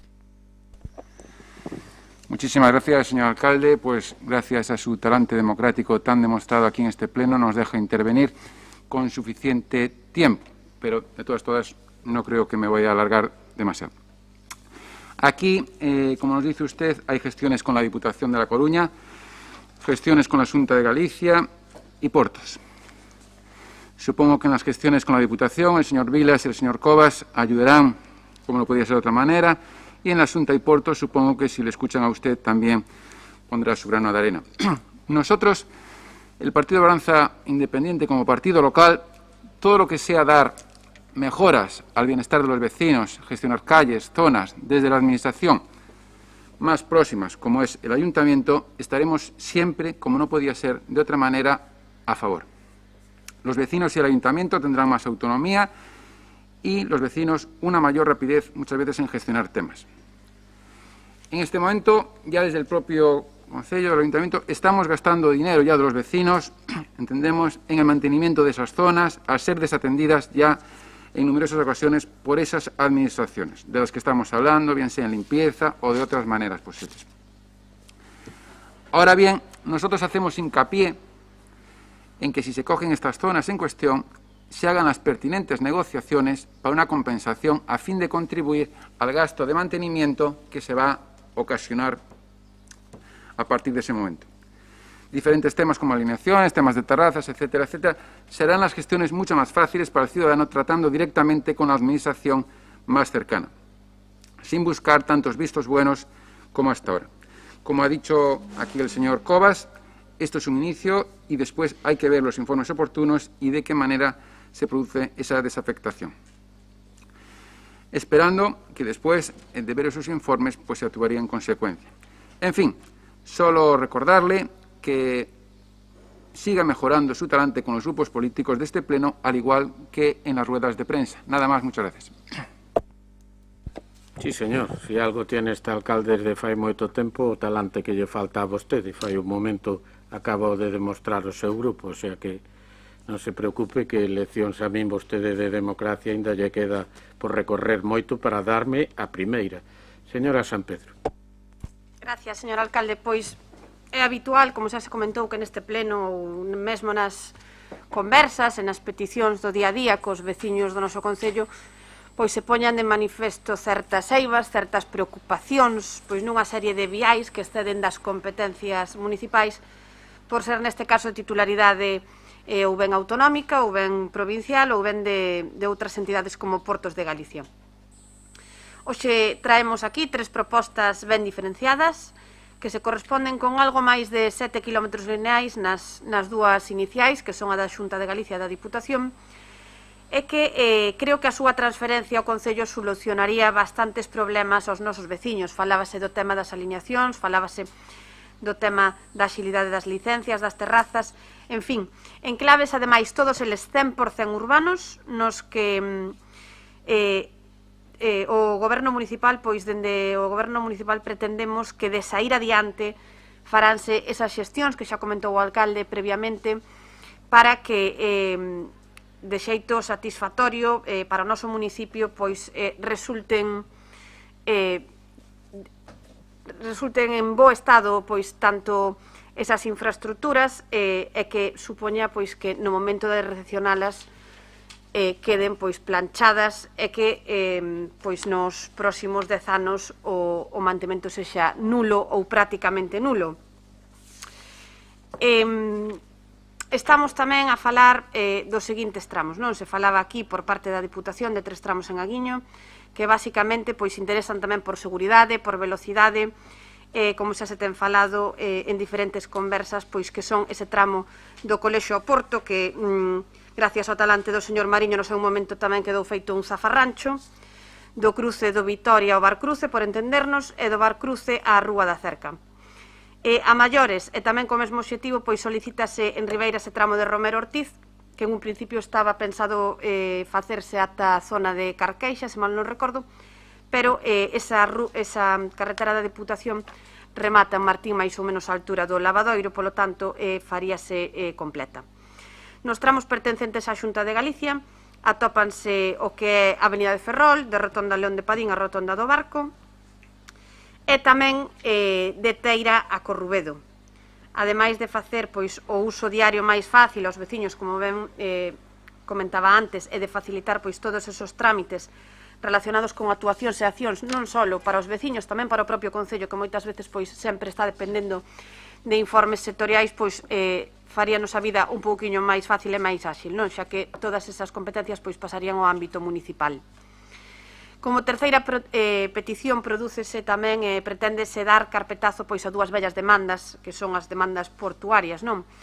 Neste senso creo que as conversas con Portos de Galicia pois atopan tamén moi avanzadas é que a desafectación da fachada marítima de Ribeira entre Malecón e Carolinas e o entorno do Porto de Aguiño, pois creo que son razóns sabidas por todos e que dunha vez pois teremos que deixar de depender de outras administracións pois para xestións tan sinxelas como poden ser pois a verbena da Panorama ou poñer un posto de almendras en pleno Malecón, non? Así como tamén pois o tema das terrazas que sempre foi un tema peculiar. En resumidas contas, eu creo que o que se pretende dende este equipo de goberno é recuperar pois posibles lugares que teñen unha incidencia importante no día a día do noso concello, no día a día da veciñanza, e tomar de novo pois a capacidade de decisión sobre esas infraestructuras. Mais nada, moitas gracias.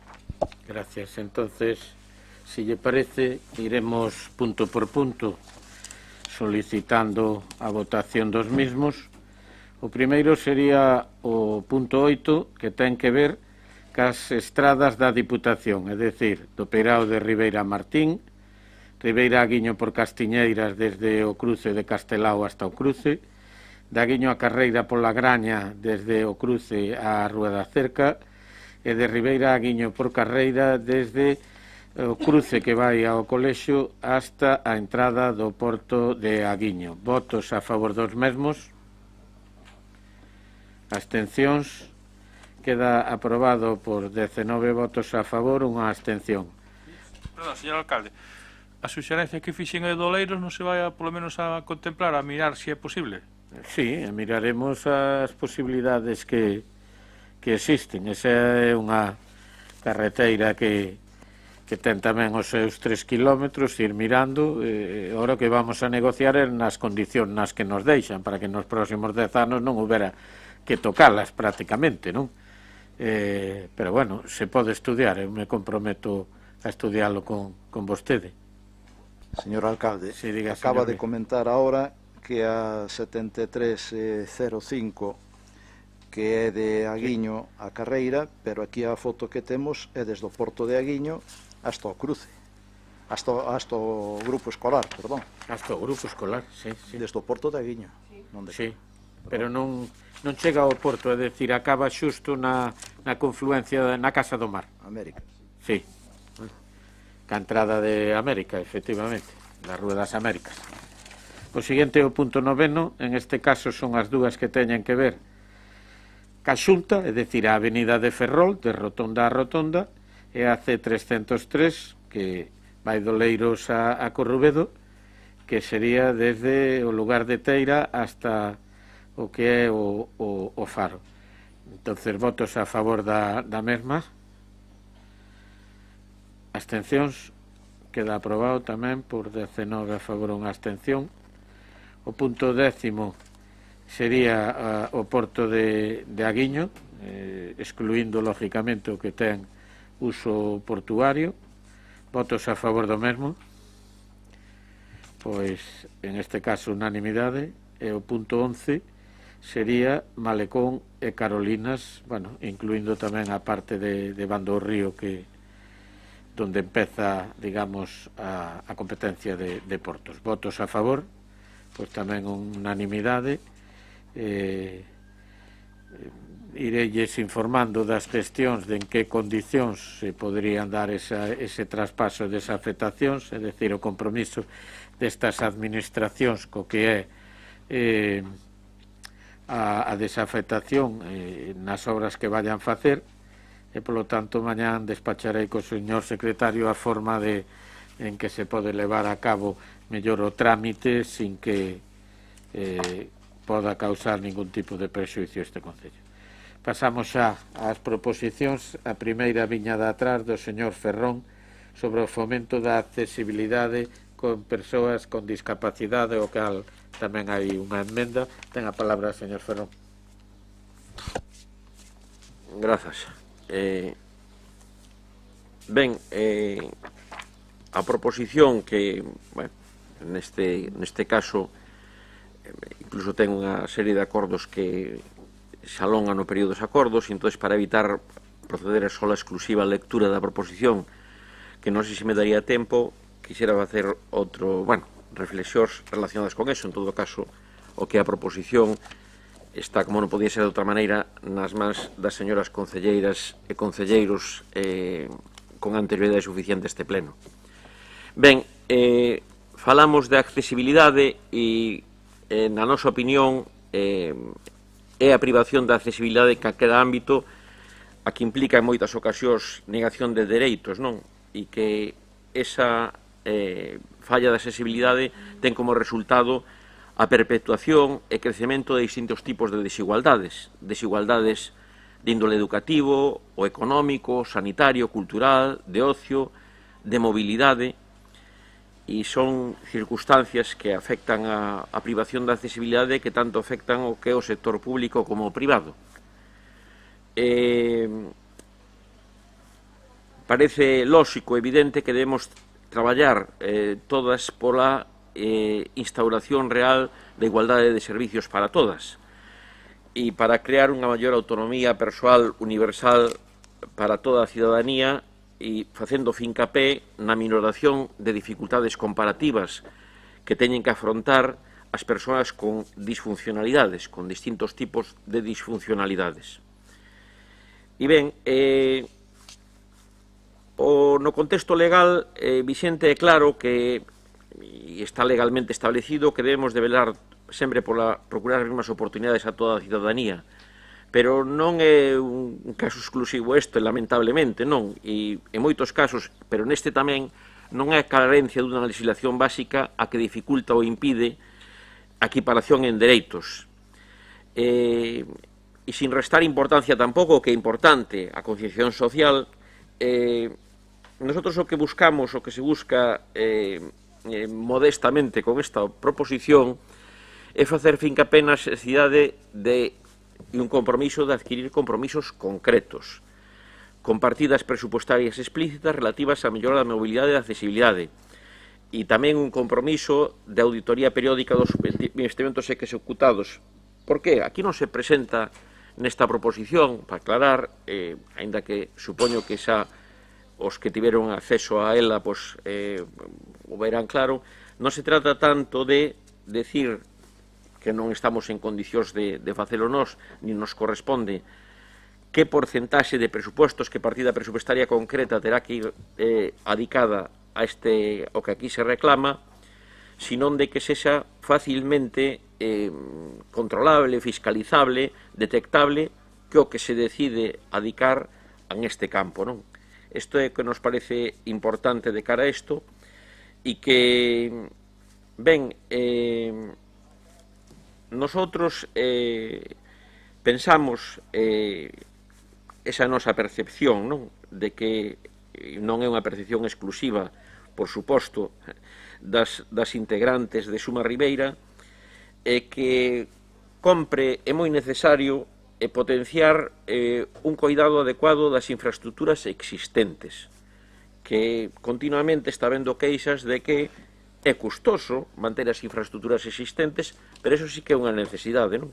E moitas veces esa adecuación é o mantenimiento e a adecuación das infraestructuras existentes a que xera moitos problemas tamén a persoas, esa falla da adecuación a persoas con mobilidade, non?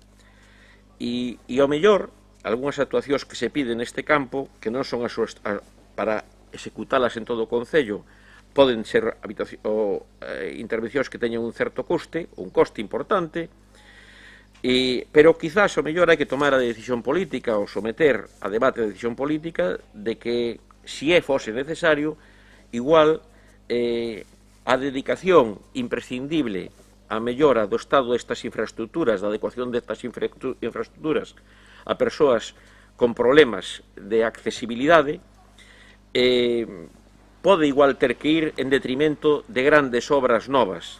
E iso sí que é certo, que igual estas obras novas, estas grandes obras novas, moitas veces son políticamente máis agradecidas, pero creemos que non se poden dar sin o que, a noso entender, ten que ser prioritario e é esa actuación na adecuación do existente, na conservación do existente, non? E ben, en este sentido se presenta unha serie de melloras e para nós é importante en estas proposicións que se fai bueno, pois que se faga esta concreción que decíamos das partidas presupuestarias e o compromiso de facilitar a fiscalización delas, non? E entón xa adianto que no noso espírito entra en contradición co que a noso entender pretende a emenda que presenta o Partido Popular, que igual sin querelo, pero desvirtúa o que é a funcionalidade desta proposición, non?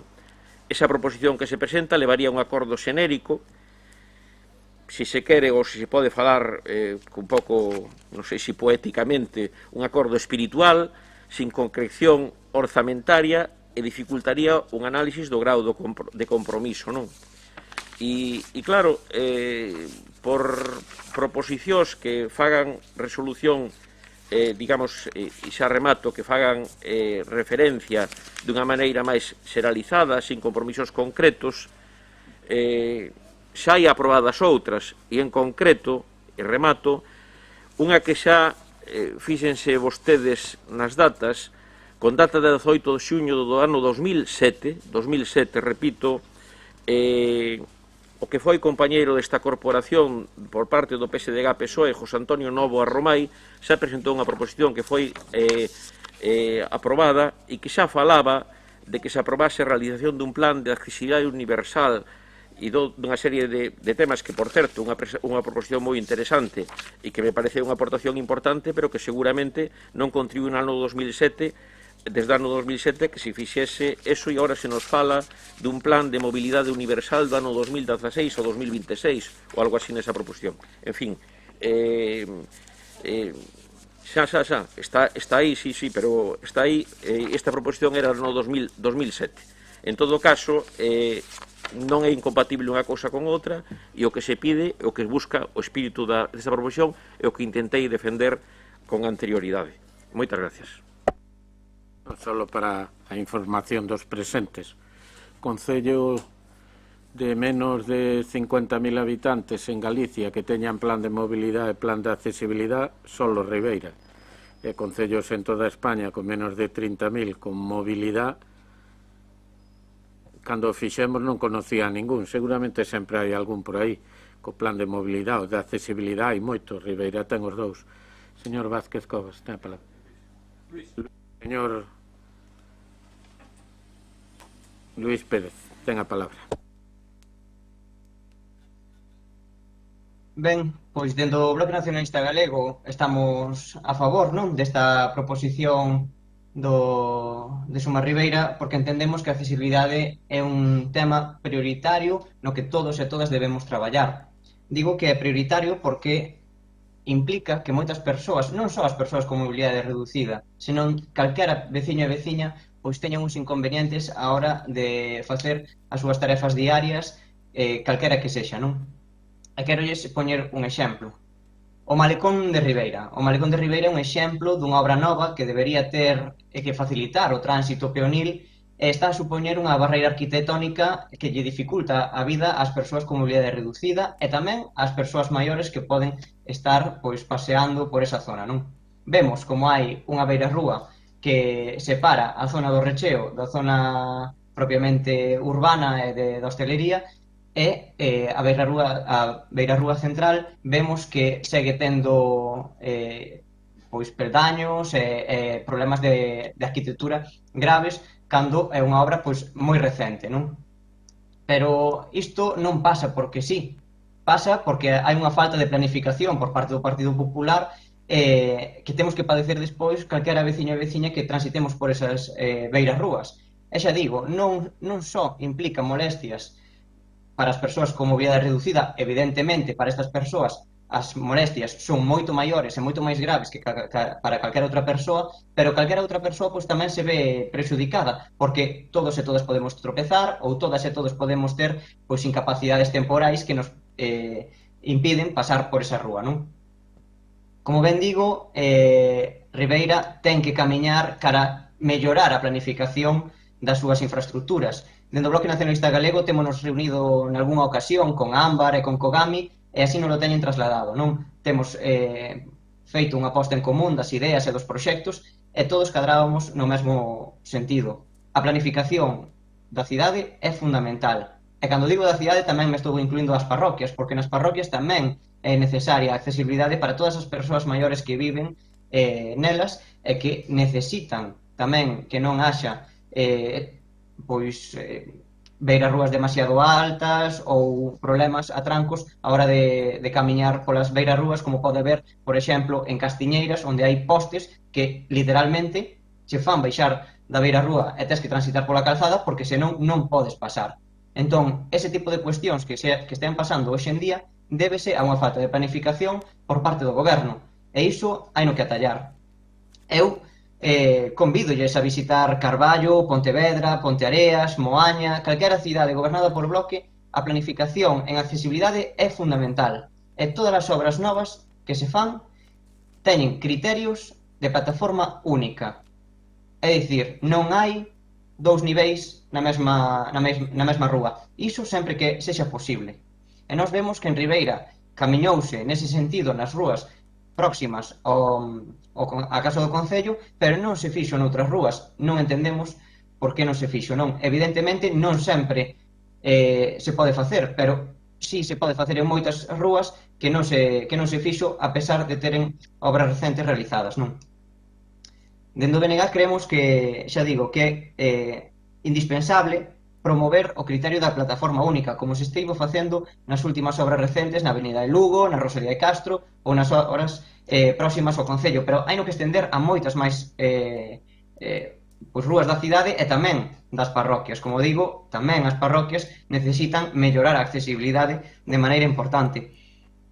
Tamén consideramos que, ademais de facer un plan plurianual de melloras, entendemos que é necesario contar con unha partida específica nos orzamentos, como xa se ten contemplado noutros anos, para atallar problemas puntuais e urxentes que se dean e que teñan que contratarse porque a Brigada de Obras non é capaz de realizar esa tarefa. Consideramos que tamén é importante, non? Porque unha partida orzamentaria de maneira anual é importante para atallar eses problemas que se dan no día a día e que poden dificultar que unha persoa poida baixar da súa casa ou que unha persoa poida transitar de maneira segura sen ter que expoñerse ao tráfico rodado, non? Nese sentido, dentro do Bloque non vou estenderme máis, confirmar o voto favorable a esta proposición. Señor Vilas, ten a palabra. Gracias, señor alcalde.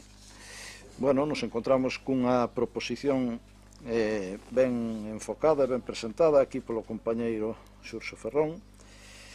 Consideramos que todos os puntos son moi positivos, pero que a petición é un pouco excesiva para unha única proposición.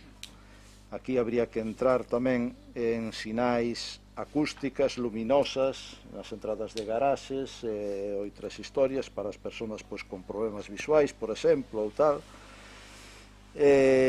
Efectivamente, o PSOE presentou ese plan de accesibilidade por varias veces. Na anterior legislatura se fixeron obras que facilitaron o que é a accesibilidade universal. Considero que na maior parte do casco urbano e tamén en parroquias. Queda bastante por facer, como decía o señor Barral, pero aí está a plasmación do sentido por onde se quer dirixir, ou entendemos que é así, e, se presenta unha emenda de sustitución a cal consideramos oportuna neste momento de cara á implantación do Plan de Accesibilidade Universal. Gracias. Gracias, señor Vilas. Señora Redondo.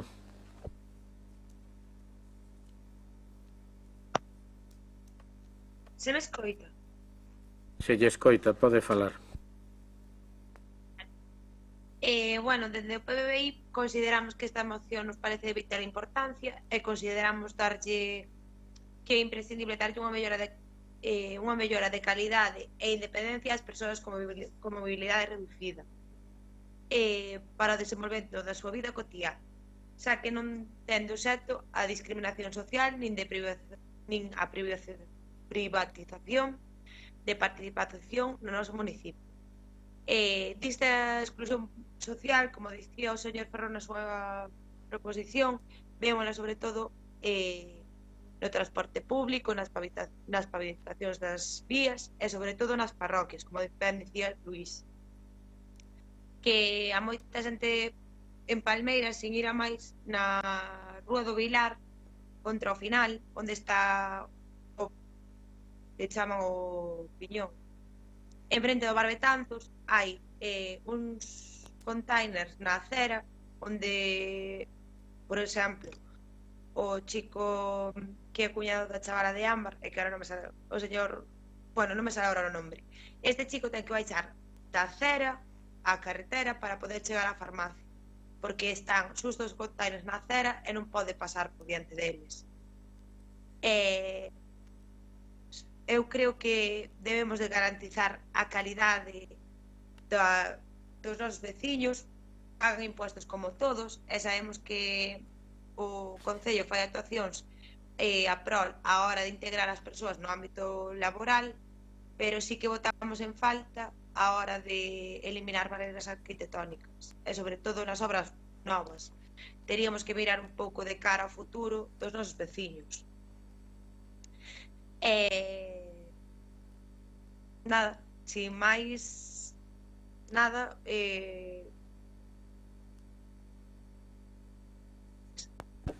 Sí, algo máis? No. Bueno, pois, moitas gracias. Ten a palabra a señora San Pedro. Gracias, señor alcalde. Pois ben, eu creo que en pleno ano 2021 todos os aquí presentes temos claro hacia onde camiñan os modelos de cidade, os modelos de vida, os modelos de adaptación, e creo que un dos piares básicos dese avance no que xa se leva traballando anos é, dende logo, a accesibilidade universal, non? E digo que xa se leva traballando moitos anos porque, se botamos a vista 10 anos para atrás, a situación mudou moitísimo, pero que todavía nos queda un ardo e laborioso camiño por diante. Leía na exposición de motivos do señor Ferrón que a igualdade e a integración son dereitos das persoas que exixen un continuo esforzo sempre inacabado. Pois ben, efectivamente, é un camiño que, desgraciadamente, un pobo pois non se pode cambiar nin da noite para a mañán, nin durante 4 anos de legislatura, non? Non se pode pasar do actual estado pois ao 100% dos 16 puntos que aquí se solicitan. Os avances, dende logo, eu creo que necesitan un fío condutor pois que os aúne. En este Concello, como decía antes o señor alcalde, pois podemos presumir de ter ferramentas que articulan ese fío condutor. Ademais do plan de mobilidade universal, que ben se comentaba antes, temos tamén o plan de accesibilidade universal de Ribeira 2016-2026. Eu, dende logo, cando o señor Novoa propuxo aquí no 2007, eu estaba bastante lonxe de estar aquí sentada, e a maioría dos que estamos aquí pois tamén o estábamos, non? Pero creo que foi un avance que teñamos pois esos fíos condutores que son o plan de accesibilidade, o plan de mobilidade, documentos nos que se poden atopar medidas concretas, e ademais que un bo número pois xa se atopan realizadas, non? Nos últimos tempos pois pudemos ver como se retiraron os alcorques no entorno da Praza do Concello, como está esta plataforma única da Rúa Rosalía de Castro, da Rúa de Galicia, a mellora da accesibilidade no edificio que alberga o Lustre Rivas e a biblioteca. Comentaba vostede, señor Ferrón, a veces que as obras novas e grandes son moi lucidas. Eu creo que moitas veces tamén se necesitan facer obras novas para ter accesibilidade nos edificios. Eu sei dunha Casa da Cultura aquí na comarca na que vin chegar ao señor Ventoso Mariño non fai moito tempo, e non pudo acudir a un acto porque non tiña maneira de acceder á sala, non? Pois moitas veces o mellor hai que facer unha obra nova para dar feito esa accesibilidade que non sempre é posible en certos edificios. Polo tanto, eu creo que en todas as obras novas que se están a realizar, chámese auditorio, chámese estación, en todas esas obras xa van partidas orzamentarias moi concretas destinadas á accesibilidade. Polo tanto, tamén, con respecto a eso, eu quero dicirlle que é moi complicado cuantificar o que se adica nun exercicio a accesibilidade, non? A accesibilidade prácticamente está en todos os ámbitos de exercicio do Concello, non?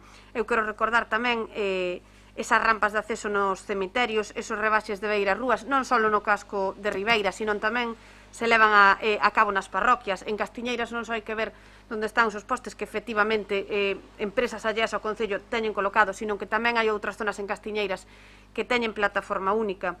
Tamén se falaba da Rúa do Vilar. A Rúa do Vilar pois vai a ser produto dese proxecto da Fundación Ría, pois que tamén vai a levar unha plataforma única que vai a mellorar moitísimo pois a calidade de vida das persoas de Palmeira e do noso concello en xeral, non? Tamén esa nova intervención que hubo recentemente na Pedra da Rá, os aumentos das plazas de minusválidos que tamén son necesarias. Tamén hai xente que está, pois, que conforma este pleno que en outros momentos teñen defendido aparcar encima das beiras rúas, pois creo que non, que hai que facer plazas de minusválidos, que non se pode defender aparcar en riba das beiras rúas cando a un lle convén despois predicar co contrario, non? Polo tanto, hai moitísimas obras que se atopan en proceso de execución e non podemos negar que todo o que se fai, pois, como ben lle decía, consta pois desa accesibilidade. Temos tamén a punto de comenzar Romero Ortiz, temos tamén en execución ahora mismo a Avenida da Coruña, contaremos pronto coa segunda fase de Rosalía de Castro, en fin, que a accesibilidade está presente, como ben decía, en prácticamente todos os eidos que se manexan desde esta institución, non? Os edificios municipais constan desde fai bastantes anos xa con os pictogramas, nos parques xa se van incluindo elementos inclusivos que se poden mellorar, seguro. A biblioteca conta con libros en braille, con libros específicos para nenos con autismo e sempre con disposición de aumentar según a demanda dos usuarios. Na nova páxina web lles podo decir que se van a implementar tamén esos novos estándares de accesibilidade. Por suposto, o noso compromiso sempre para seguir avanzando pois nesos accesos ás playas, que en algunhas pois xa os hai.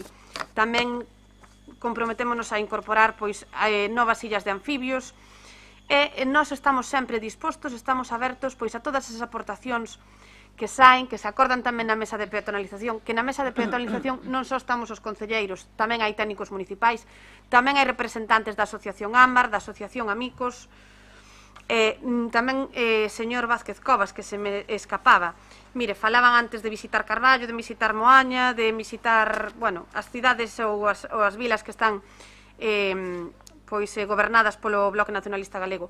Curiosamente, o día que nombrei aquí o tema do Auditorio de Rianxo, a vostede gustoulle moito que lle fixera un guiño a Adolfo Muiños, que era un bo alcalde. Pois outro día fun eu a Rianxo e Adolfo Muiños, diante de moitísima xente, de moitísima prensa, pois eloxou tamén a peatonalización do Concello de Ribeira. A min, pois agradecínllo e pareceume estupendo e creo que tamén o teño que decir.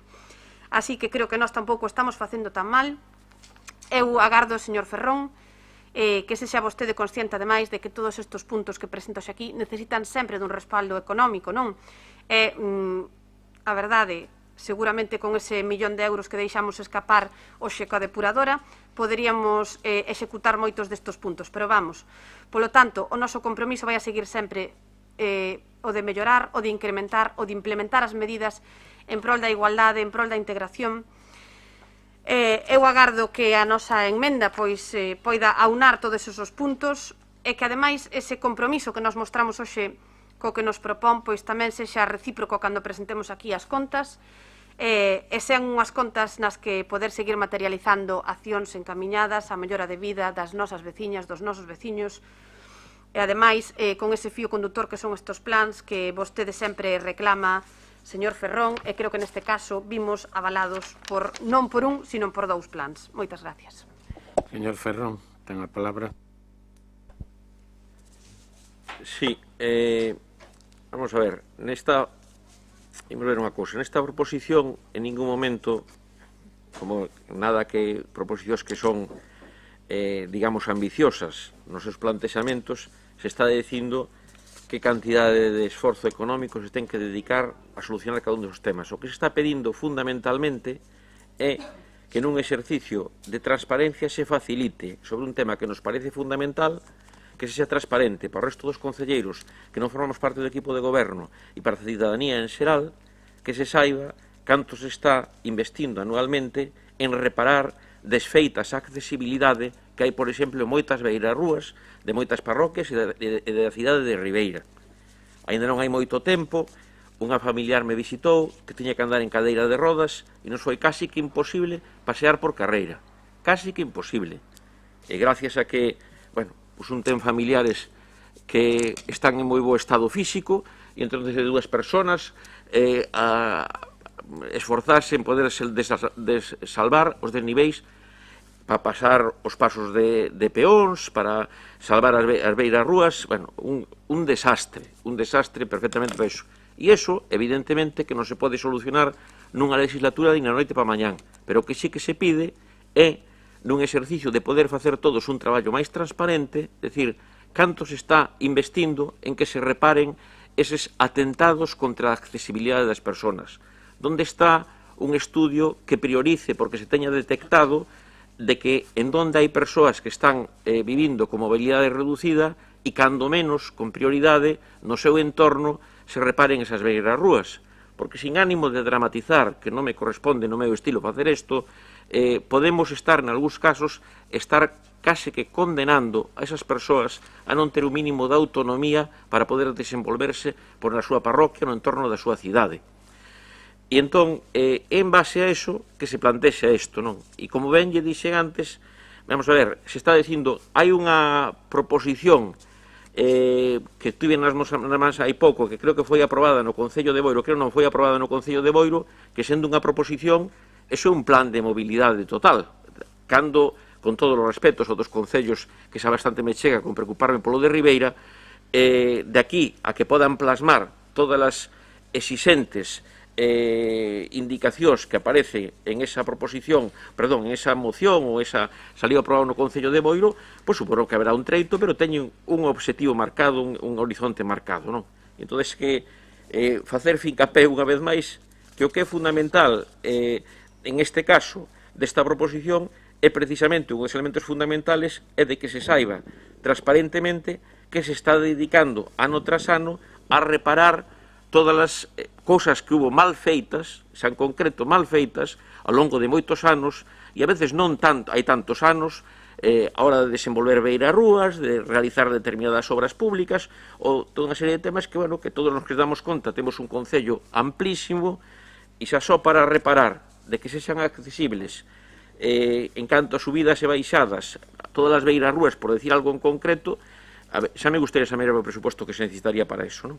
E entón, simplemente decir que non vou a votar a favor da emenda que se presenta, polas razóns que aquí intentei agora expresar, e que respeto as razóns de quen, evidentemente, de quen crea que se vai mellorar a situación do que é a acción política diaria e anual con respecto ao tema da accesibilidade, que a emenda que presenta o Partido Popular, pero, bueno, evidentemente, se iso é así, iso é responsabilidade de quen vote a favor desa emenda e non do meu grupo que non vai votar a favor. Moitas gracias, de todas maneiras, polas aportacións.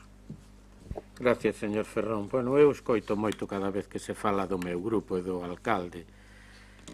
Grandes calificativos de parálisis, desleixo, ineptitude, falta de programación. Aquí todo se fai a salto de mata. Ora, nos lle enseñamos un plan de mobilidade e iso non é planificación.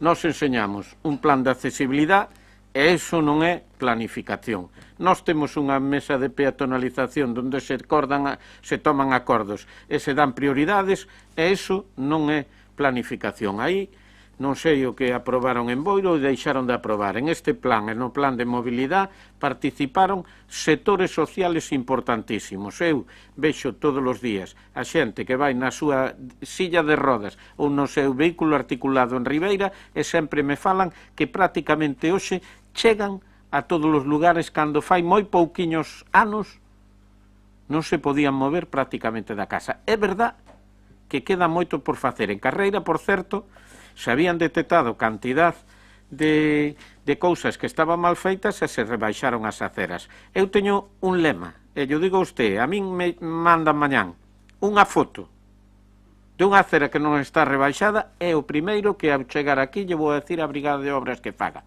Acórdome que a primeira obra que fixen como alcalde foi ni máis ni menos rebaixar as aceras desa plaza para que se pudera chegar ao Concello.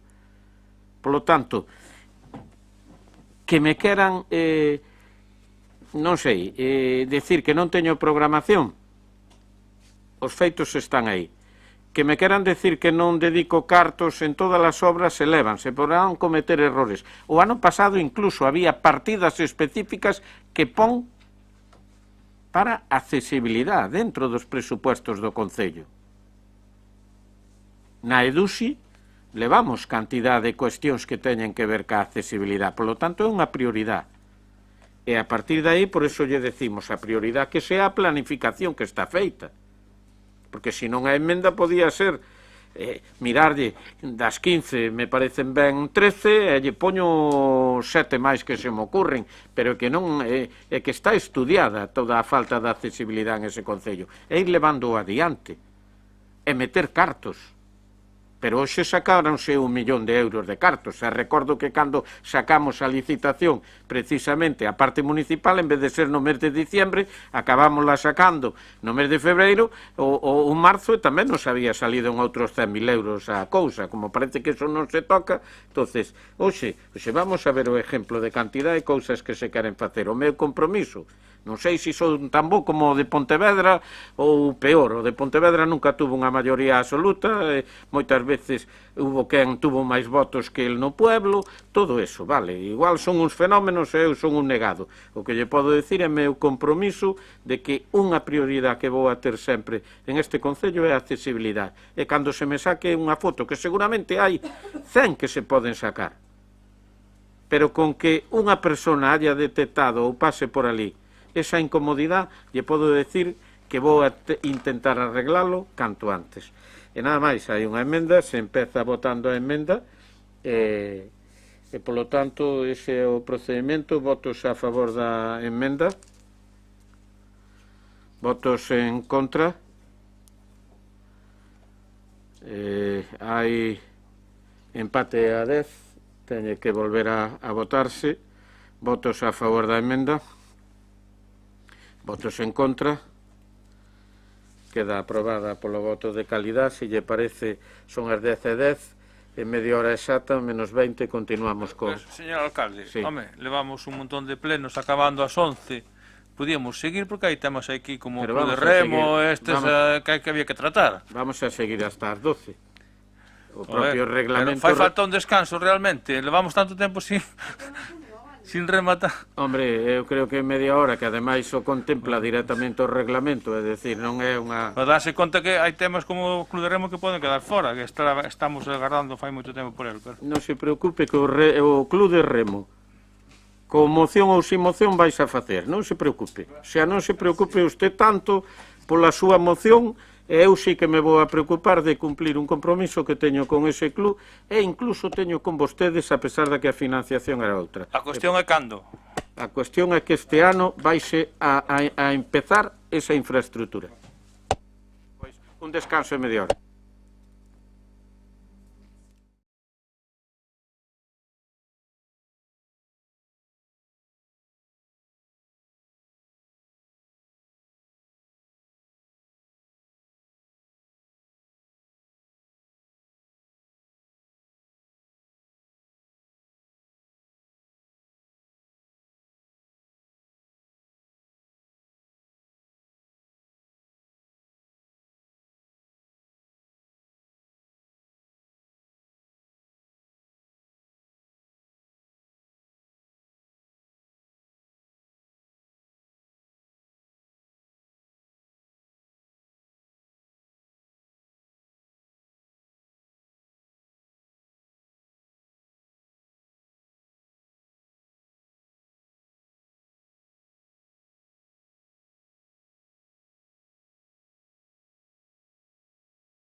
Valor do petroglifo da Pedra do Santiaguiño. Ten a palabra, señor Vilas.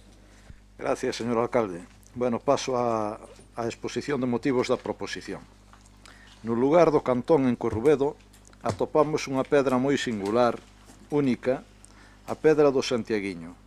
Dito outeiro ten na súa base unha significativa inscripción, un petroglifo formado por unha serpe, unha pegada e unha espada. Tras a comprobación ocular, queda patente a desidia do equipo de goberno local á hora de conservar dito petroglifo. Máxime cando xa fora revelada a súa existencia polo PSDG-PSOE durante as obras de pavimentación do camiño á depuradora de Corrubedo e correra serio risco de desaparición.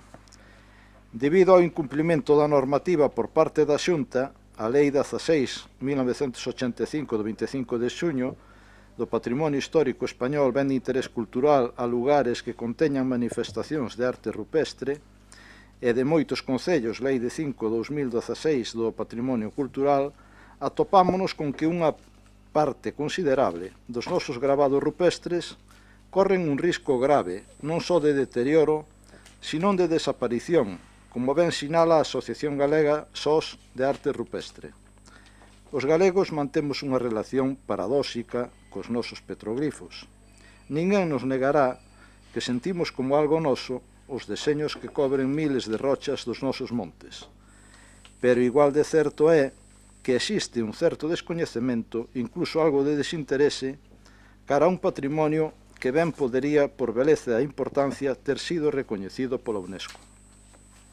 Dende o Partido Socialista considerábamos que dito lugar tería unha relevancia destacada no novo itinerario do Camiño de Santiago á orixe, pero observamos como dentro o Departamento de Cultura e Patrimonio se fai caso omiso a este enclave principal á hora de poñer en excelencia puntos de interés da xeografía do noso concello, neste caso de arte rupestre. O nome deste camiño a Santiago a orixe fundamentase no relato da chegada do apóstolo a Galicia desde Terra Santa. O trazado de máis de 120 km comeza no faro de Corrubedo e remata na Praza do Obradoiro, aos pés da Catedral de Santiago. A Asociación Amigos del Camino de Santiago del Barbanza e Idesar El Origen levou a cabo durante anos a labor de investigación e posta en valor para recuperar este Camiño de Santiago que antiguamente discorría polo Barbanza. Evidentemente, o trazado de dito itinerario do camiño a orixe foi feito sin contar coas posibles aportacións do Grupo Municipal Socialista e ignorando a posible participación de historiadores e persoas vinculadas ou con inquedanzas na arqueoloxía, no patrimonio ou no turismo da localidade da comarca. Basándonos na zona na que aparece o petroglifo, moi arraigado no sentir popular da parroquia de Corrubedo, indica que podía servir como algún tipo de recurso de adxudicación da paisaxe como a entrada en Galicia do apóstolo Santiago. Segundo esta teoría, as inscricións na pedra marcaban un territorio que necesitaba ser controlado, cunha especie de advertencias que serían entendibles tanto para o propio grupo privativo como para os posibles visitantes adversarios. As posibles interpretacións poden ser tan variadas como as propias figuras, cunha especulación razonada que nos permite rozar a comprensión dun mundo incriblemente complexo. Nin que dicir ten que resulta obvio que dita escultura Pedra de Santiaguiño debe figurar en dito recorrido do Camiño de Santiago, ben como punto de partida ou ben como sitio de paso recomendado. A inscripción no rochedo Pedra do Santiaguiño está mal conservada, sin uns elementos de protección axeitados como un valado ou uns pivotes de pedra, dándose a ocurrencia de chegar a aparcar vehículos encima desta iconografía. Os gravados, como pode observarse no lugar e na foto que achegamos, responden a tres petroglifos característicos da arte rupestre galega. Os setiformes soen ser de variados aspectos, e a súa interpretación, como noutros tipos, é moi imprecisa. Neste caso concreto describe unha serpe de pequeno tamaño. Ao lado da serpe temos unha pisada, unha cazoleta, que se define popularmente como a pegada do cabalo do apóstolo Santiago, da cal ven o nome do Penedo, Pedra do Santiaguiño. a xeito de pisar e matar a serpe. A espada está relacionada co enxoval do home da era da metalurxia. En Galicia hai 2 ou 3 semellantes a este modelo de Currubedo. A catalogación do conxunto dá a certa confusión, pero aparece nomeado en varios estudios sobre a materia. Tamén hai dúbidas cronolóxicas sobre a súa antigüedade, pero que semella incuestionable é a súa autenticidade. Tamén debemos ter en consideración que a cultura e mitoloxía das pedras naturais e gravadas en Galicia é cuestión de primeira orde. Elementos patrimoniais senlleiros que sustentan a promoción turística con programas axeitados de coidado e protección. Os gravados pétreos son marcas que amosan a intensa actividade humana na rexión dende o megalitismo. Tipoloxías netamente galegas como os setiformes e as cazoletas son elementos de complexas pescudas internacionais. A pedra de Santiaguiño xungue, ademais destas referencias, o seu aprezo na tradición popular da parroquia de Currubedo.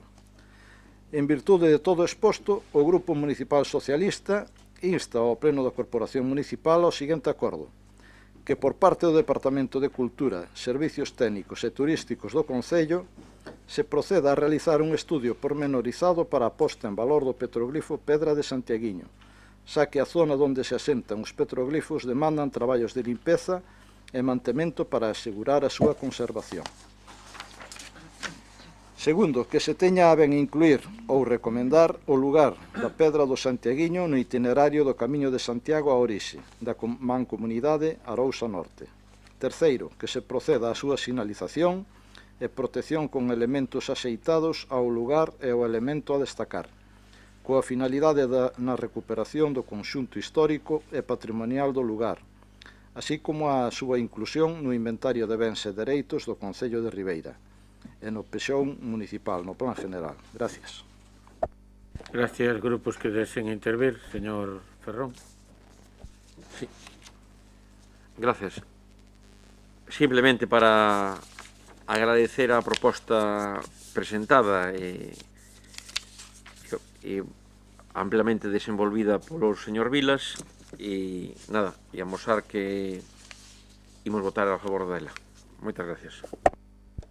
Gracias, señor Vázquez.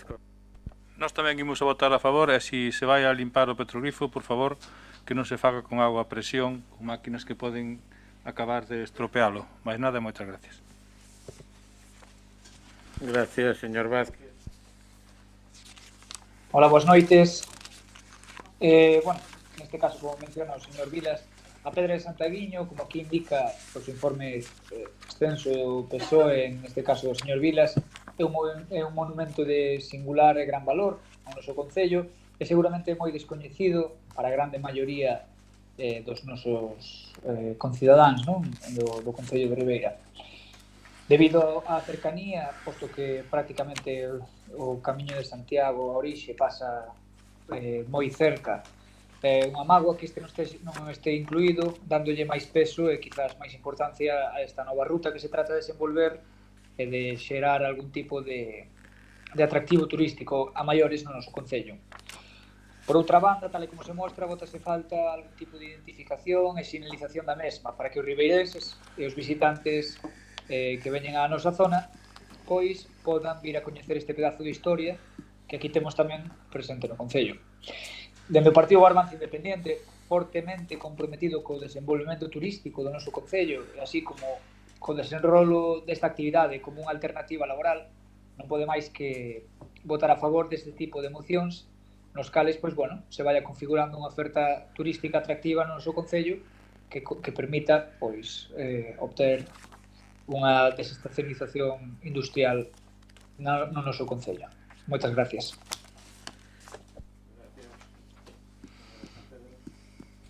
Gracias, señor alcalde. Ben, señor Vilas, pois vamos a ir por partes. En primeiro lugar, como vostede di, o Camiño de Santiago Barbanza Orixe foi promovido por unha asociación que leva anos traballando na investigación e na justificación do itinerario que avala o camiño. A través de Barbanza Arousa entraron en xogos concellos, realizáronse os percorridos establecidos, adaptáronse logo ás necesidades reais do territorio e tamén do potencial turístico do mesmo, así como aproveitando todos os recursos históricos e naturais. É ben certo que todavía se están facendo pequenos asustes para evitar o paso por zonas protegidas, pero tamén sabe vostede ben que todas as aportacións, señor Vila, son ben recibidas, xa que teño coñecemento de que vostede presentou unha e parece que foi tida en conta. Polo tanto, tamén lle podo adiantar que unha das modificacións van a acercar pois aos camiñantes á Pedra do Santiaguiño. Incluso podolle decir que terá unha derivación sinalizada para poder arrimarse directamente ao mesmo. Como Concello, dende aquí, dende o Concello de Ribeira, temos tamén o labor de sinalizar, no noso caso, as dúas etapas que pertencen ao noso Concello. Tamén lle podo indicar que é un traballo que se vai a realizar por parte da Escola Obradoiro, por ese taume, xa non sei casi en que número vamos, ese taume de carpintería, e que están traballando arreo. Creo que en vindeiras semanas pois vai a estar xa por fin colocada esa sinalización. Tamén dentro do Concello pois nos encargamos desa promoción turística, sendo xa coñecedores de que algunha axencia de viaxes do municipio oferta paquetes turísticos nesa línea, o cal pois nos alegra ter coñecemento desa noticia. Por outra banda, tamén, señor Vilas, o petroglifo do Santiaguiño comentábame que non é arte rupestre propiamente dito, que non é un petroglifo prehistórico, senón que é histórico, pero, como nos fixeron saber dende Patrimonio, é unha peza moi interesante pola súa carga simbólica. Neste senso, tamén lle podo informar de que é a intención deste Concello aposta en valor de dito elemento e que, como ben sabe e reseña, pois fai falla previamente esa catalogación do mesmo, dando de alta no inventario de recursos arqueolóxicos de Galicia, no cal a día de hoxe xa se está a traballar. E dende logo, Patrimonio indudablemente recoñece o valor dese recurso, xa se está elaborando por parte dun arqueólogo unha ficha técnica correspondente para rematar ese proceso de catalogación e tamén a inclusión no inventario de bens arqueolóxicos que se rexirá polo Plan Básico Autonómico. Tamén se dará de alta, eu non sei se se refería vostede ao inventario de elementos de protección e non de propiedade, porque creo que esa propiedade non é municipal, é unha propiedade privada, e non sei entón se tería cabida no inventario de bens. Polo menos eu. Non descoñezo a verdade, si penso que non se o podería. sonido é máis a imaxe. Entendo que está en un tramo porque é o camiño onde vais. Sí. Rompeu todo. A ver, que ou apagan os micrófonos ou se sucede algo, pois piden a palabra e o din, porque non nos estamos enterando das interferencias dos que están presentes digitalmente. ¿Hay algún problema? Aparentemente cayó... Ah, que no había, no conectaba. La línea. Sí, como que se perdió la... Sí, perdió esa señal. Ahí, ya está, volvió. Bueno, parece que era unha caída de señal que se debeu solucionar, ¿no? Están en pantalla. Bueno, pues entonces continúo. Ben, pois como lle decía o señor Vilas, pois miraremos polo miúdo se efectivamente se pode dar de alta nese inventario de bens do Concello ou ten que pasar pois algún trámite ou directamente pois ao inventario de elementos de protección e non de propiedade. Polo tanto, unha vez pois dada de alta de rematados esos trámites, pois quedará todo establecido, quedará todo protegido e a par pois concordo que se farán pois esas labores de limpeza e sinalización.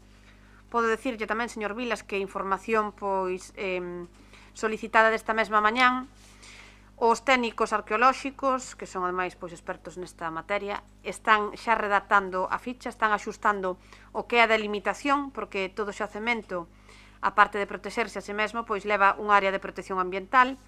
Xenéricamente suele ser dun ámbito de 200 metros de radio, pero bueno, a pesar de que ten que pasar pola autorización de Patrimonio, estáse a traballar para que sexa pois efectiva esa área do xacemento, pero sempre que non supoña tampouco pois un atranco para os veciños, non? Que poida ser pois unha cousa que teña, pois, que protexa o patrimonio, pero que garanta tamén a vida cotiá das persoas que por ali pasan e, sobre todo, dos veciños que viven nos arredores e que disfrutan da parroquia de Corrubedo. Señor Vilas, para rematar. Gracias, señor alcalde. Bueno, dar as gracias a todos os grupos municipales por apoiar esta proposición. Comentar un pouco o que inquireu a compañeira Mariola, pois decir que o camiño de Santiago a Orense pois efectivamente debe de controlar ou debe de asustarse a esas zonas que son pois arqueolóxicamente defendibles. Gracias pola consideración de instalar a sinalización e identificación de promoción turística, e comentar tamén que entendo que o petroglifo está en terreno público debido a que está nun cruce de camiño, un camiño de carro que vai á playa dali dos Bolos, e tamén dá o camiño de acceso que está asfaltado que vai á depuradora. Entonces entendo que ese oiteiro debe de ser público, de orixen público, pero bueno, eso habría que determinalo e despois tomar as consideracións axeitadas. Gracias a todos. Bueno, gracias ao señor Vilas tamén pola súa inquietud en sacar á luz este tipo de cuestións. Eu simplemente por unha cuestión que pon foi dicindo que o trazado do itinerario foi feito sen contar cas posibles aportacións do Grupo Municipal Socialista, ignorando a posible participación de historiadores, persoas vinculadas, decir, bueno, que non só está feito por historiadores, senón que entre toda a documentación que recollían precisamente xa esta pegada, igual que recollían dentro do que é os bens inmateriales, pois xa o que o Códice Calistino falaba do propio pois cidade de Valverde, non? Pero os que participaron directamente son a asociación, son os que o xustificaron ante a Iglesia. E si é verdad que en Ribeira hai o único casi concello, non creo que hai outro itinerario alternativo, que ten dous itinerarios alternativos no que é dous tramos. Un é do Faro de Corrubedo á igrexa de Corrubedo, que se pode ir polo cantón e polo tanto percorrer esta pedra.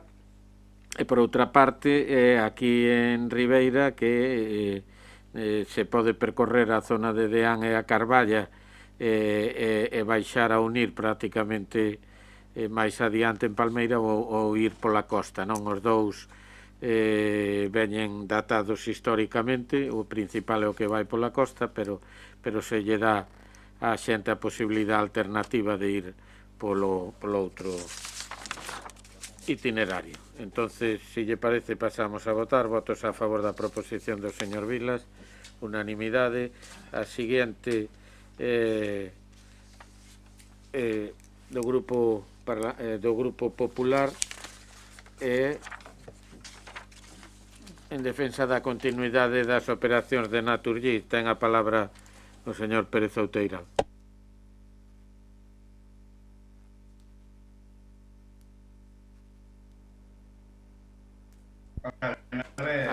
Perdón, é a señora Barreiro.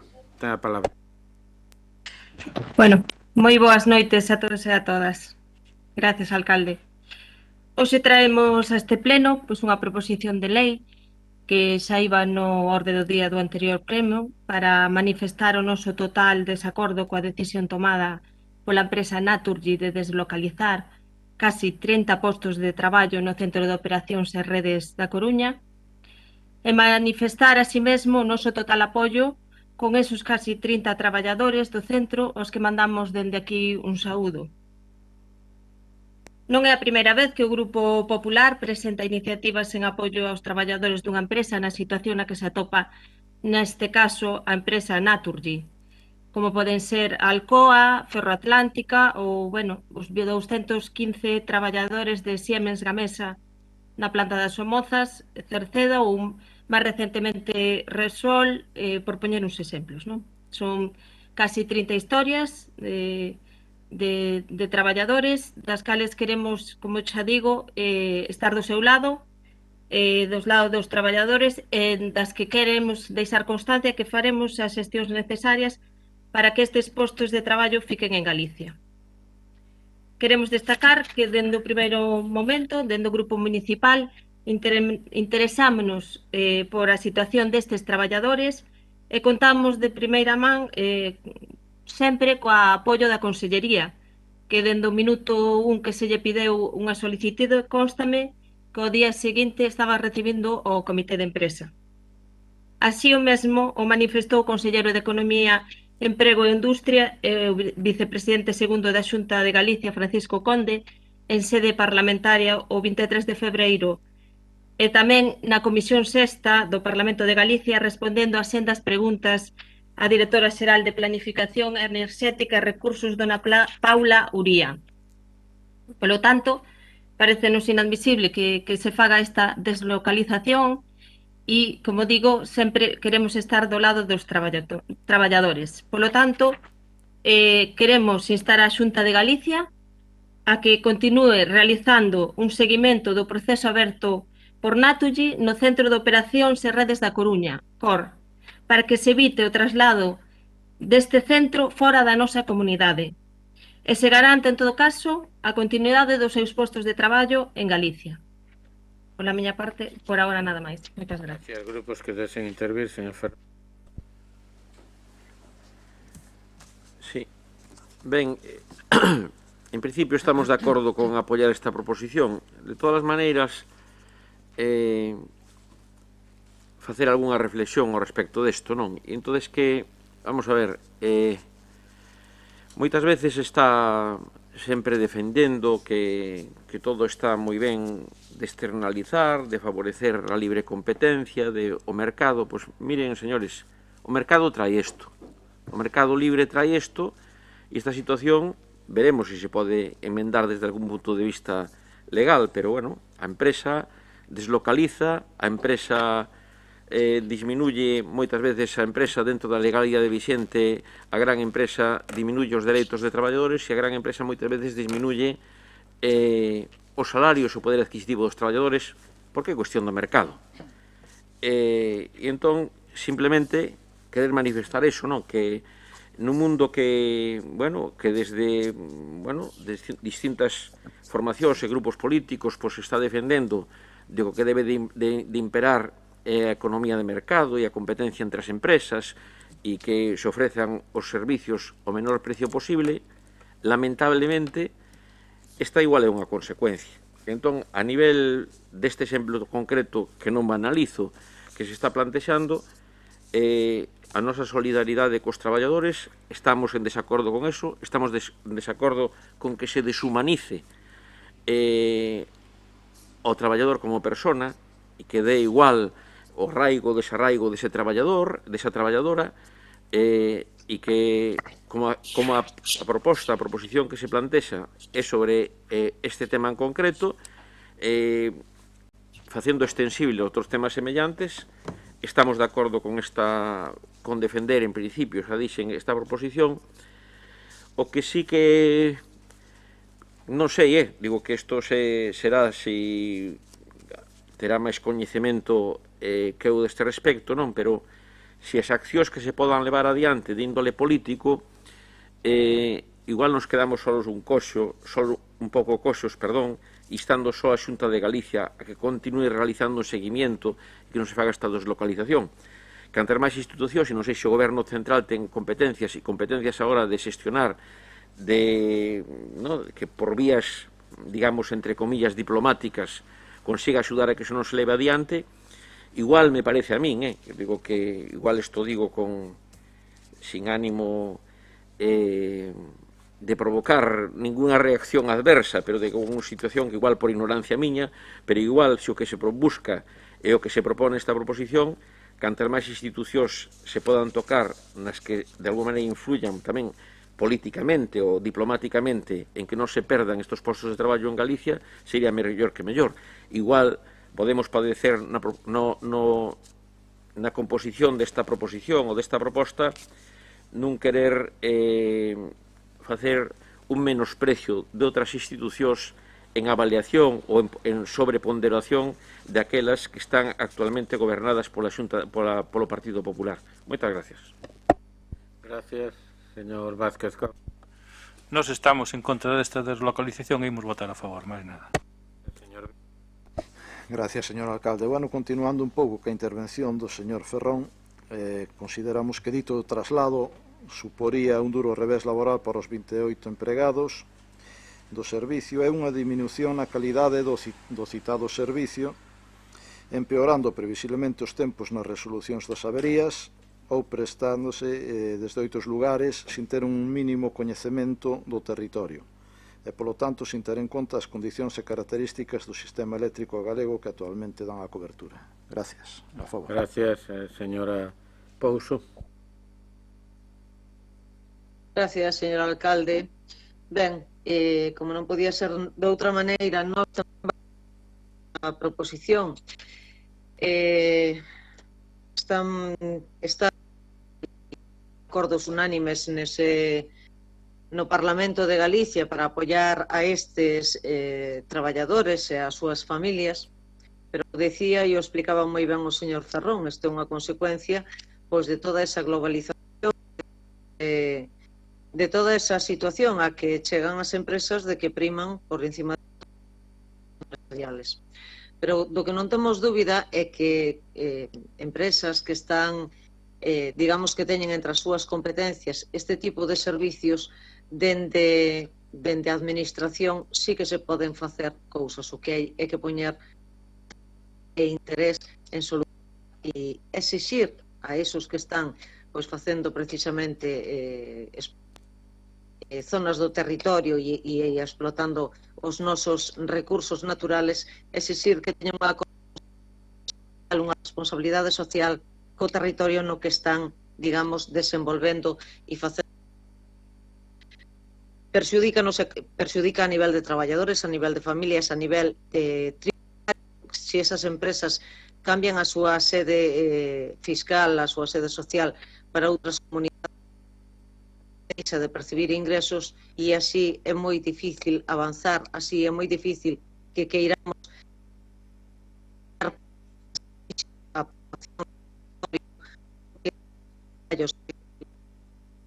deslocalizar as grandes cidades ou a outros países onde haba, digamos que máis barata para facer esos controles, evidentemente nos levamos as de perder por todavía sin máis poboación. Hai que dar en determinadas políticas, eu creo que hai que apostar a hacer un cambio e, por dende logo, apoiar a esos traballadores que se queden aquí. Víamos non fai moito nos medios de comunicación que salían familias completas cos nenos xóvenes e a verdade vendo en concreto que están pasando digamos que unha situación complicada. Desde aquí tamén queremos mandarlle o apoio. Gracias. Señora Barreiro, para rematar. Sí, gracias, alcalde. Pois nada, agradezco a posición dos grupos. Simplemente, señor Ferrón, a intención desta iniciativa era non abrir un debate sobre o libre mercado, senón a intención era simplemente apoiar aos traballadores e manifestar aquí o noso apoio en público. Tamén me gustaría indicar que exiximos, e é unha preocupación, creo que deste grupo municipal e da Xunta de Galicia, que se manteña tamén un equilibrio cos territorios con máis achega, non? Como ben se dixo aquí.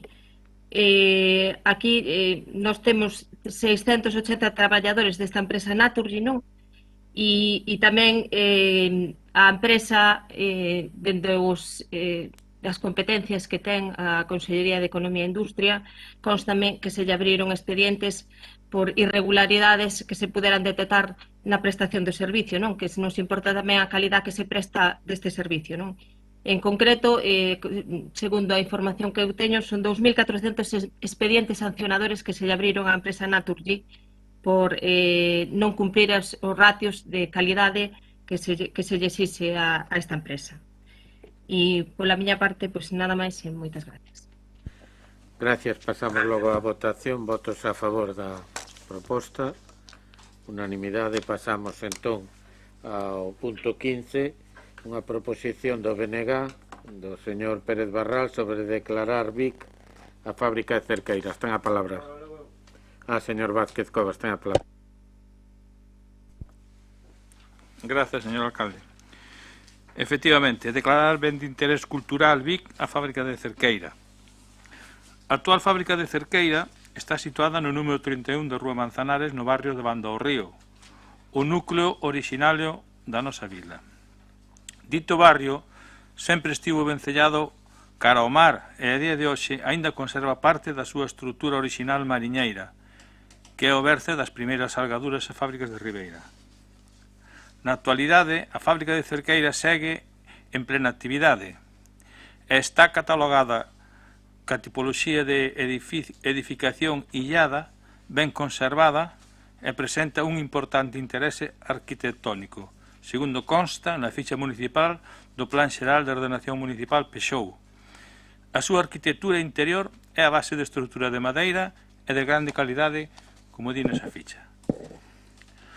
Do soar que agora ocupa a conserveira Cerqueira, temos a noticia no ano 1892 da construción da fábrica máis, tal como dixo An Carmona Badía, profesor da Universidade de Santiago de Compostela, no seu libro, un libro afamado en toda Galicia, que é sobre as familias de la conserva. Ao falar dos Cerqueiras dice que la fábrica de Ribeira es, con la de Vigo, la única que ha seguido de forma estable hasta el día de hoy, gestionada por la empresa.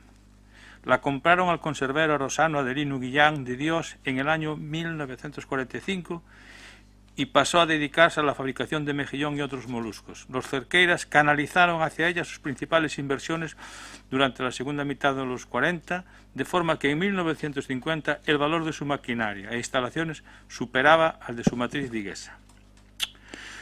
Na parroquia de Santa Xía de Ribeira, por desgraza, non conservamos demasiadas mostras do noso pasado ligado ao mar nin da arquitectura popular. Unha importante cantidade de edificacións tradicionais foron derrubadas para construir outro tipo de edificacións. Podemos destacar pois, a perda, o secadero de Colomer, a antigua casa consistorial de comezo do século XX, que foi obxecto de algunha reforma coa ampliación feita nos anos 40 e derrubada nos anos 70. Outras edificacións que xa non se conservan e que destacaban polo seu uso industrial ou comercial son os edificios, por exemplo, dos Talleres Nervión, o Cine Rosalía de Castro, etc. E moitos outros establecementos comerciais e vivendas particulares tradicionais que poderíamos mencionar. Malia que non podemos recuperar o que se perdeu, si temos na nosa man a posibilidade de conservar e manter o que aínda segue en pé, contribuindo a manter viva a identidade orixinaria da nosa vila. Hoxe, no bordo do Parque de Pedra Pateira, seguen as instalacións da conserveira Cerqueira que manteñen a estrutura orixinaria ao pé do mar. Mantén a súa característica chimenea de ladrillo e a edificación anexa de pedra tal e como foi construída. Toda a instalación conserva o valor da arquitectura propia das conserveiras galegas e lembra a tradición mariñeira e conserveira de Ribeira.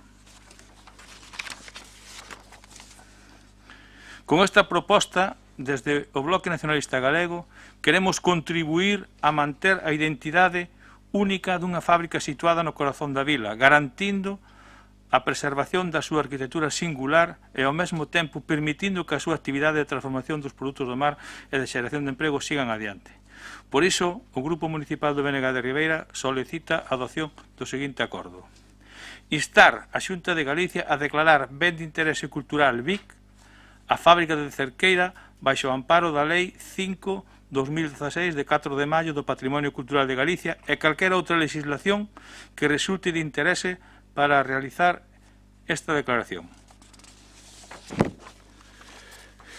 hai tamén unha emenda do Partido Popular de sustitución, que o que ven a pedir é que, bueno, despois de recoñecer que a empresa está no catálogo do Peuxou co primeiro grau de máxima protección, que se concrete integrándoa na inclusión no catálogo cultural de Galicia e no catálogo de planeamento urbanístico. Non vou aceptar esta emenda, non a imos aceptala, e vou explicar sucintamente os motivos.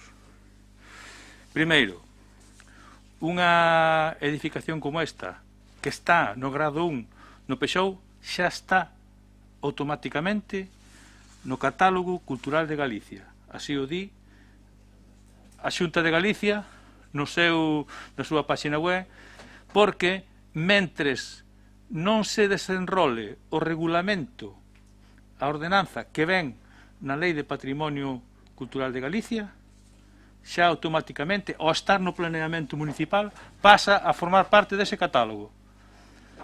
Ben, e por outro lado, home, o catálogo de planeamento urbanístico é o Peuxou. Onde quere metelo? Xa é ese, que é a última, o sea, das tres figuras de protección que hai, a primeira é ben de interese cultural, que é construción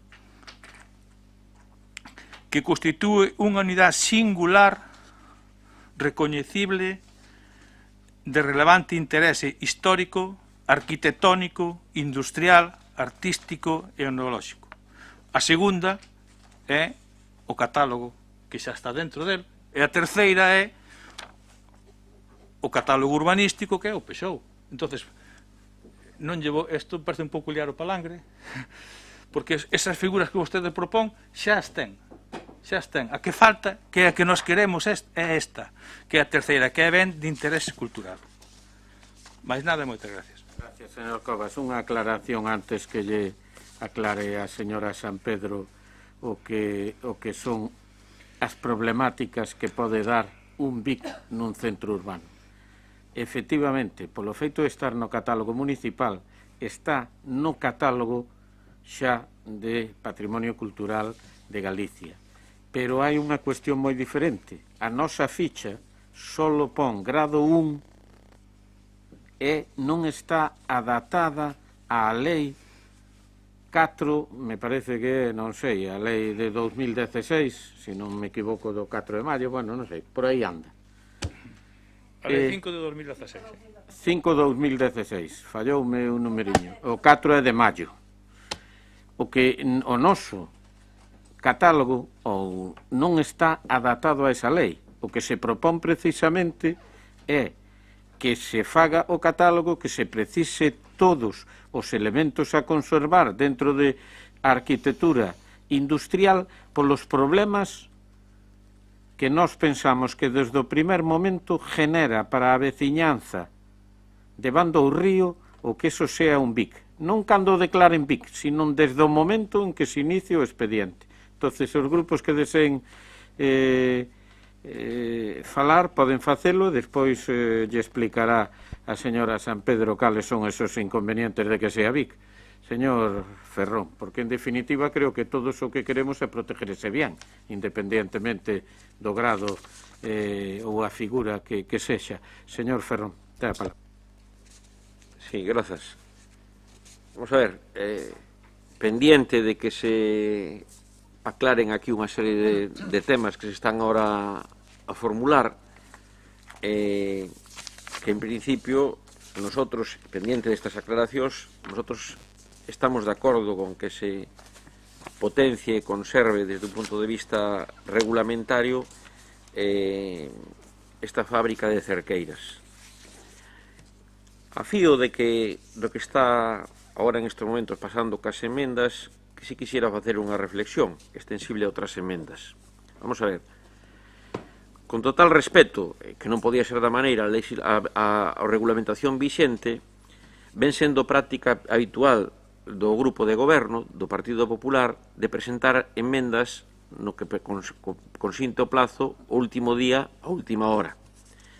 Isto que é totalmente legal, non parece que sexa o máis acaído dentro dunha política de consenso ou de boa relación política, no sentido escrito con mayúsculas a política, de cara á relación entre os grupos políticos e as proposicións que hai neste Concello.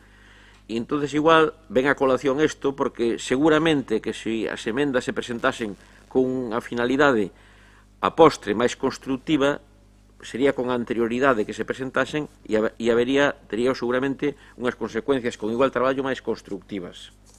E valga a modo de exemplo, e adiantando antes, e como estas cómodas máscaras que levamos non nos permiten comunicarnos mellor entre nosotros e ocultan as sonrisas, e o digo con toda a deportividade con respecto a isto, simplemente decir a modo de exemplo que sí que pasou algo tamén curioso que a anterior enmenda que se presentou e que gañou en detrimento da proposición que eu presentaba sobre a accesibilidade e discapacidade. E por que digo isto? E non me salgo do tema. E é que esa enmenda se presentara no rexistro do Concello con hora de entrada o 23 de abril ás 14:02 horas. E, sin embargo, 23 de abril estamos falando, e, sin embargo, non a recibimos, desde logo, o meu grupo político, este concelleiro non a recibiu hasta o 28 de abril ás 14:25 horas. Curiosamente, me chega a emenda sin respetar os plazos, e cando foi o plano era para o luns e por circunstancias que todos sabemos se cambia o pleno para o mércores e nos chegaron esas emendas xusto ese mismo mércores e non o luns. Entón será unha casualidade, será desde logo unha mala práctica por parte dos servicios correspondientes deste Concello e que o que habría non parece lóxico que se utilice que hai un aplazamento dun pleno dun luns a un mércores e que as emendas que as tiñamos que recibir o luns a primeira hora porque se presentan o venres a última hora da mañán, unha estrategia que xa digo que eu creo que contribuye a escribir a política con minúsculas, e en vez de luns a recibimos o mércores. Bueno, pues sería por unhas cuestións se decía en tempos, pero ahora se acepta menos de fallo informático. Pero se debían de corregir esos aspectos, pero volvo o que interesa con isto é que seguramente algunhas das emendas que se presentan habría máis lugar ao diálogo, á negociación e a facelas máis constructivas e a aproveitar as aportacións de todas e de todos se non se presentaran desta maneira. Entón, dito isto, que a mí me parece importante desde o punto de vista de procedimento, que non teño que cuestionar para nada a legalidade, pero si podo criticar políticamente. Pero ahora queda un minuto. Despois de todo irse polas ramas, lle queda un minuto. Para mí non é irme polas ramas porque é un cerne... De todas formas, queda un minuto. Estuvo no tronco, pero queda un minuto. Vale, perfecto. Pois sigo no tronco e o eu clasifico como seguir no tronco e cando queira o alcalde que fale polas ramas ou que fale polo tronco. Pero en este momento non estou faltando o respeto de ninguén aquí e entonces eu aproveito da maneira que me parece troncal, e troncal é ter máis respeto polo traballo dos outros grupos políticos e non andar a presentar as cousas a última hora, e entonces que simplemente que digo que se están utilizando estrategias que non me gustan nada e que non contribuyen a este consenso e que depois leva a cabreos cando non se consiguen as maiorías neste pleno, porque non sabe negociar as cousas antes. Eso que pasa realmente moitas veces aquí, vale? Entonces que agora vou esperando a que se aclare e non ningunear a labor da oposición. E entonces vou esperar agora a que se aclare toda esta cuestión e actuar en consecuencia. E nada máis que agradecer a intervención que tuvo anteriormente o compañero do BNG, o señor Covas. Moitas gracias. Bueno, o que non lle pode permitir é determinadas cuestións que precisamente veñen no reglamento. Meu grupo cumple escrupulosamente o reglamento. Usted consulta comigo as súas propostas. Usted cando fai unha proposición que normalmente tamén é o último día posible para que entre no pleno, me ven a decir a min algo antes.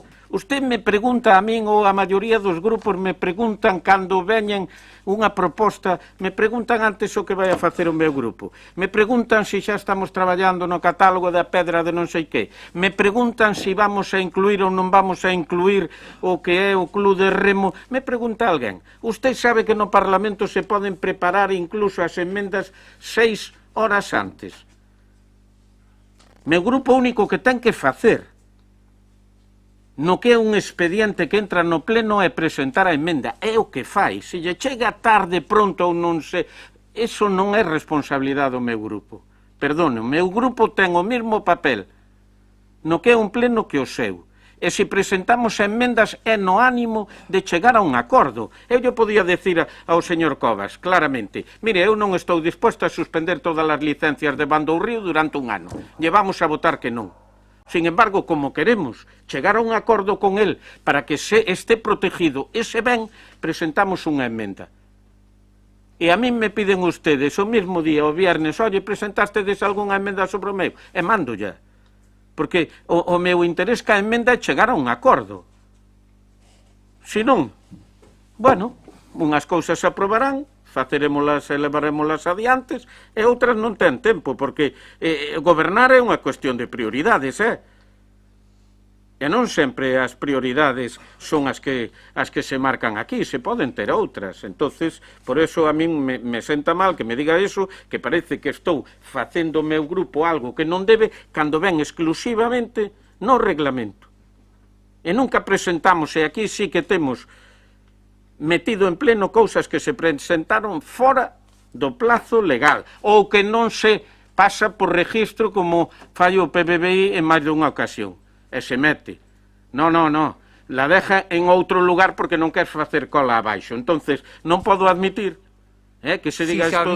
Si se admite, se admite. No, por eso yo digo que perdón, señor Mariño, que en pon orden do día do pleno é o alcalde, e sempre lle meteu o seu inda que non cumplira reglamentariamente. É o que estou intentando dicir. O que non vou admitir é que parezca que o meu grupo non é un grupo dialogante porque presente emendas como marca o reglamento. Inda por riba. Pois o normal será decir que non e xa faceremos o que podamos facer no pleno. Seguinte grupo, señor Vilas, ten a palabra. Gracias, señor alcalde. Bueno, os nosos parabéns pola presentación desta boa proposición do BNG. De cara a instar a Xunta de Galicia a declarar ben de interés cultural Vic a fábrica de Cerqueiras. Baixo o amparo da Lei 5/2016 de 4 de maio do Patrimonio Cultural de Galicia e calquera outra legislación que resulta de interés para a realización desta declaración. Pola nosa parte, nos gustaría que incluíse datos de referencia catastral e domicilio social desta fábrica para facer unha identificación concreta do ben inmoble. Tamén nos gustaría que nos aclarase desde o equipo de goberno sobre as concesións de costas, concesións otorgadas polo orde ministerial o 21/6 do ano 50 e outra do 16/1 do ano 1906. Sobre posible recuperación do dominio público que poda realizarse sobre parte do ben inmoble de 1.541 metros cuadrados. A referencia catastral teño aquí para tal e sin máis imos a votar a favor.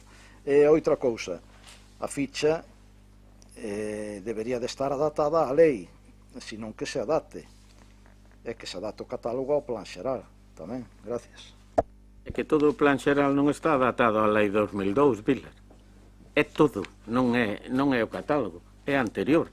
Pero que sí que nós temos figuras que poden ir adaptando parte do plan xeral ao que é determinadas leyes. Podemos adaptar os núcleos por un procedimento especial ou podemos adaptar tamén o que é o noso catálogo e actualizalo, que seguramente quedan moitas cousas fora que debían estar dentro. Por exemplo, ese edificio que está pegado a Cerqueiras, que a casa non está incluído no catálogo, por poñer un exemplo.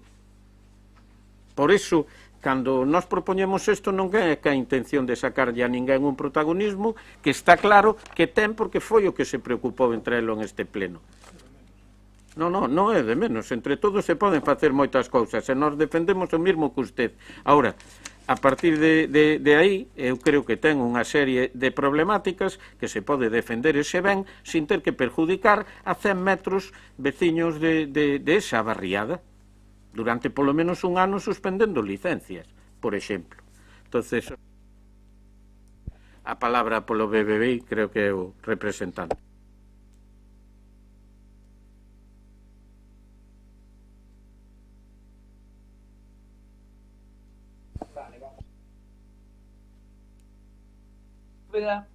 Sen dúbida algunha, esta edificación é unha das máis emblemáticas e características da nosa vila, non só pola súa beleza, non, da propia construcción, senón tamén polo que representa para o Bandourrío e para os intereses xeral da nosa vila que, desgraciadamente, pois mudan de ubicación, pois perdendo uns cantos empregos.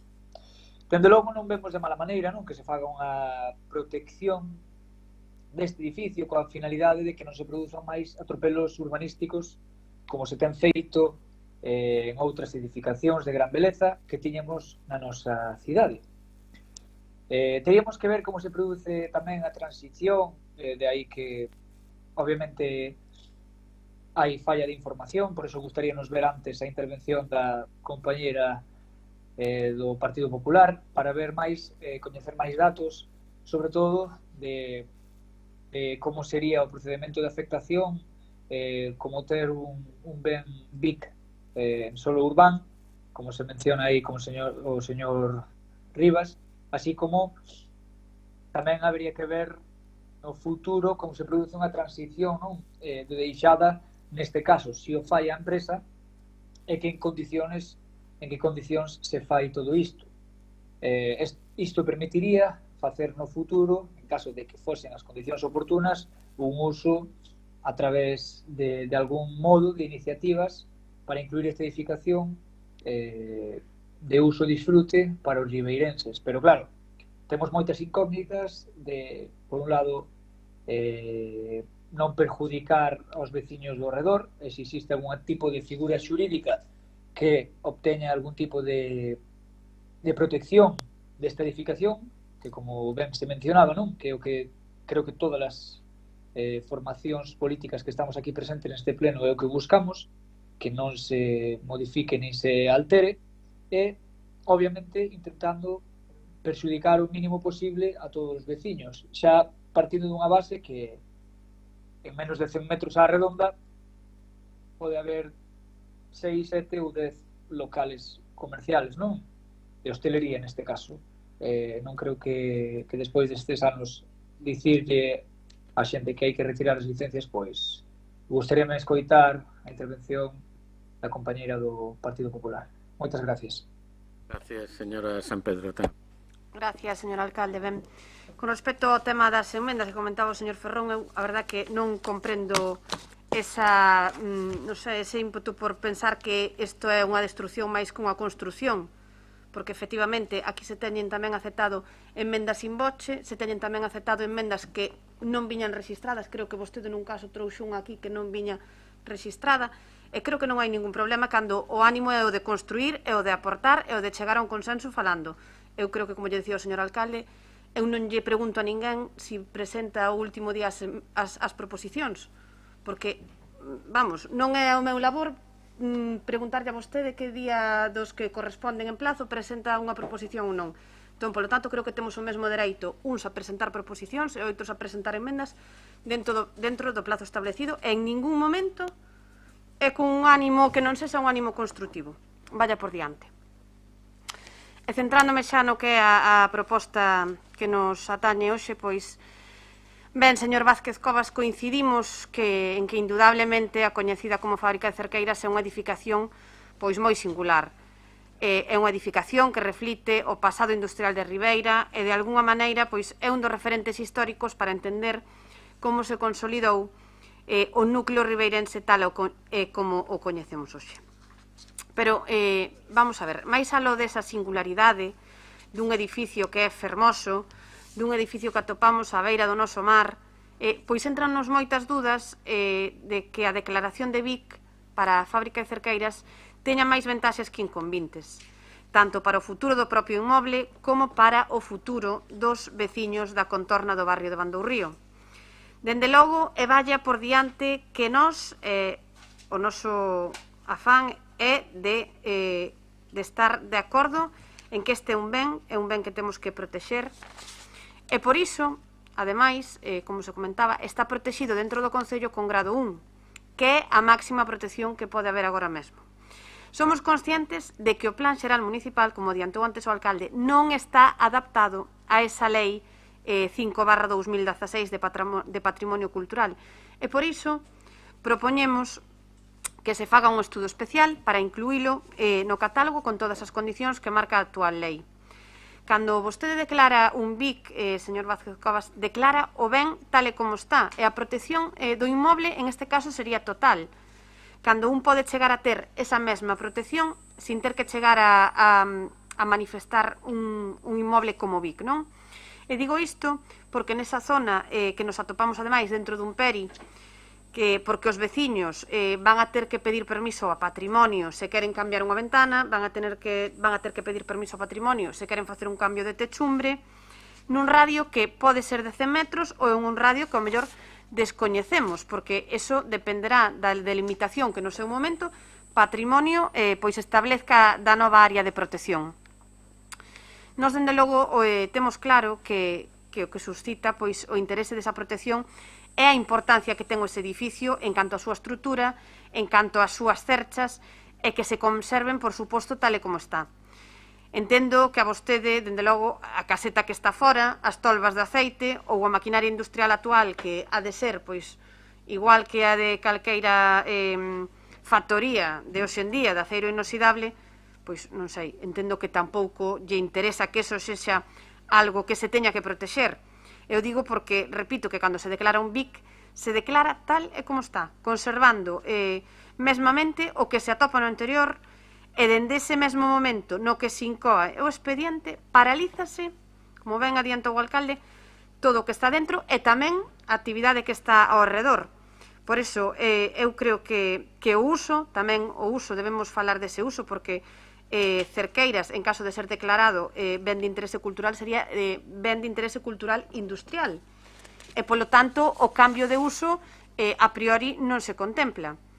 Se nun futuro a administración pois quixese facer dese inmoble pois un museo do mar ou un espazo cultural pois variopinto ou un mercado, pois non se estaría ceñindo ao uso permitido. E, polo tanto, aí entraría outra confrontación. Insisto, de verdade, en que eu creo que existen outras figuras para estar igual de protegido que sendo un BIC. Ademais, poñolle exemplos. Creen vostedes que a casa do Marqués de Revilla, que se atopa na Porta do Sol, sen ser BIC, podería darlle un piso hacia arriba? Eu creo que está claro que non. Temos exemplos tamén, agora como cando foi o tema do Muelle da Covasa. Non é un BIC. Se fora un BIC, xa non podemos facer nada agora, poderíamos facer algo. Non pedíamos máis en ese caso que voltar a poñer as pedras no seu sitio. Eu insisto en que non podemos disparizar ese criterio, non podemos poñer a mesma conservación a Cerqueiras que a que ten o Dolmen de Axeitos, neste caso, que si é un BIC. E outra cousa, pois, é dicir que como nós non temos ese planeamento adaptado á lei, pois que vayamos a facer ese estudio, que a lei nos permite sobre este ben e con este estudio pois determinar o que teñamos que determinar con ese plan especial. E por último quería xa remitirme a ese artigo 41 da Lei 5/2016 que fala dos niveles de protección, non? Como decía antes, hai un punto, o punto me parece que é o punto 3, que di que a los bienes declarados de interés cultural les corresponderá siempre una protección integral sin prejuicio de los diferentes niveles de protección que correspondan a alguno de los elementos singulares que componen en conjunto un bien de carácter territorial. Edío punto 4. Los bienes inmuebles catalogados se incluirán en alguno de los niveles de protección descritos en este artículo en función de sus valores concretos, dato que figurará expresamente en la orden de inclusión en el catálogo de Patrimonio Cultural de Galicia o en el de planeamiento urbanístico. Nada máis que engadir. Gracias. Señor Vázquez Covas. Gracias, señor alcalde. Vamos a ver. Preguntábame o señor Vázquez polo futuro da propiedade. A ver, a propiedade non se cambia, se protexe o edificio. Quero dicir, Cerqueiras pode seguir 150 anos si quere facendo conservas aí. Nadie lle vai a dicir que non pode facer conservas porque está nun BIC. Non, pode seguir outros 150 anos que a mesma actividade que está facendo agora. Vale? Que pasa? Que se Cerqueiras quixera tirar a fachada, non podería, porque é un BIC, teria que pedir permiso. Eso é o que pasa. Pero tal e como está conservando o edificio, como leva conservando desde fai tantos anos, podría seguir fabricando en conserva así outros 150 anos. Que eso non cambia, a actividade non cambia. Despois, home, me parece un pouco exagerado eso de que non se den licencias, que están prohibidas licencias. Eu teño aquí a lei de patrimonio, non pon nada deso, Aquí a lei de patrimonio di... Leo o artículo 17.5 que eu vou ler. Aquí a lei de patrimonio di que se poderase delimitar unha zona de amortecemento e que terás en conta, poderase, non quer dicir que haya que facelo, dice poderase. Sí. A zona de amortecemento, e terás en conta as condicións de visibilidade e perspectiva do ben. Se vostedes miran as fotos antiguas e as fotos modernas, o ben por favor, lea o artículo 17.5, verá como está equivocado. Así como outros aspectos ou atributos que sexan funcionalmente significativos para a protección dos valores culturais do ben en relación co territorio. Quero dicir que non sei onde sacaron eso de que automáticamente prohíbense todas as licencias de toda a manzá. É que non sei onde sacan eso. Primeiro que hai que aclarar unha cousa. Nós vamos a instar a Xunta de Galicia a que o declare BIC. É a Xunta de Galicia a que ten que vir abrir un expediente para declarar o BIC, mirar se o ben o merece, se non o merece, se reúne as condicións, se non as reúne, ela é a que decide, porque nós non o podemos decidir, ainda que nós o decidamos, se a Xunta de Galicia di que non, é non. Vale? Entonces, señor Vilas, lle contesto un pouco así, que isto é unha cousa posterior. Vostede di, home, máis datos, tal. É que se a Xunta de Galiza decide declarar o BIC, ten que abrir un expediente, terán que vir xente especializada, pegar os datos, buscar todos os datos históricos, arquitectónicos, en fin, vale. Eso non vou facer aquí ahora, me entende? É unha labor posterior, que pode dar resultado ou pode que non. E se veñen a velo e din que non reúne as condicións para ser BIC, porque non ten condicións. Nós creemos que a ten, por eso estamos en Galicia co faga. Vale? Home, vostedes me din, lle damos outra protección. Esa xa ten. A protección de catálogo urbanístico xa está no PSOU. É a ficha de grado 1.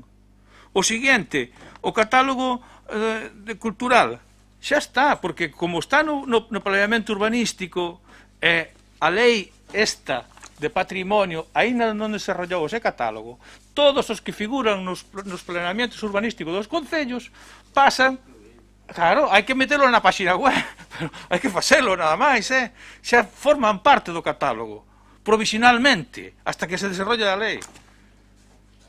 Entón, vostedes, é que dá a sensación de que vostedes queren protexer, pero non protexer.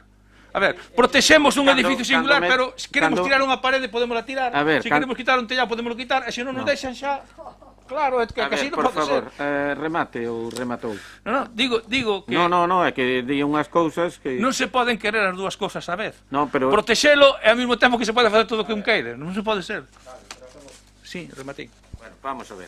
Primeiro, está protegido polo plan xeral. Protección grado 1.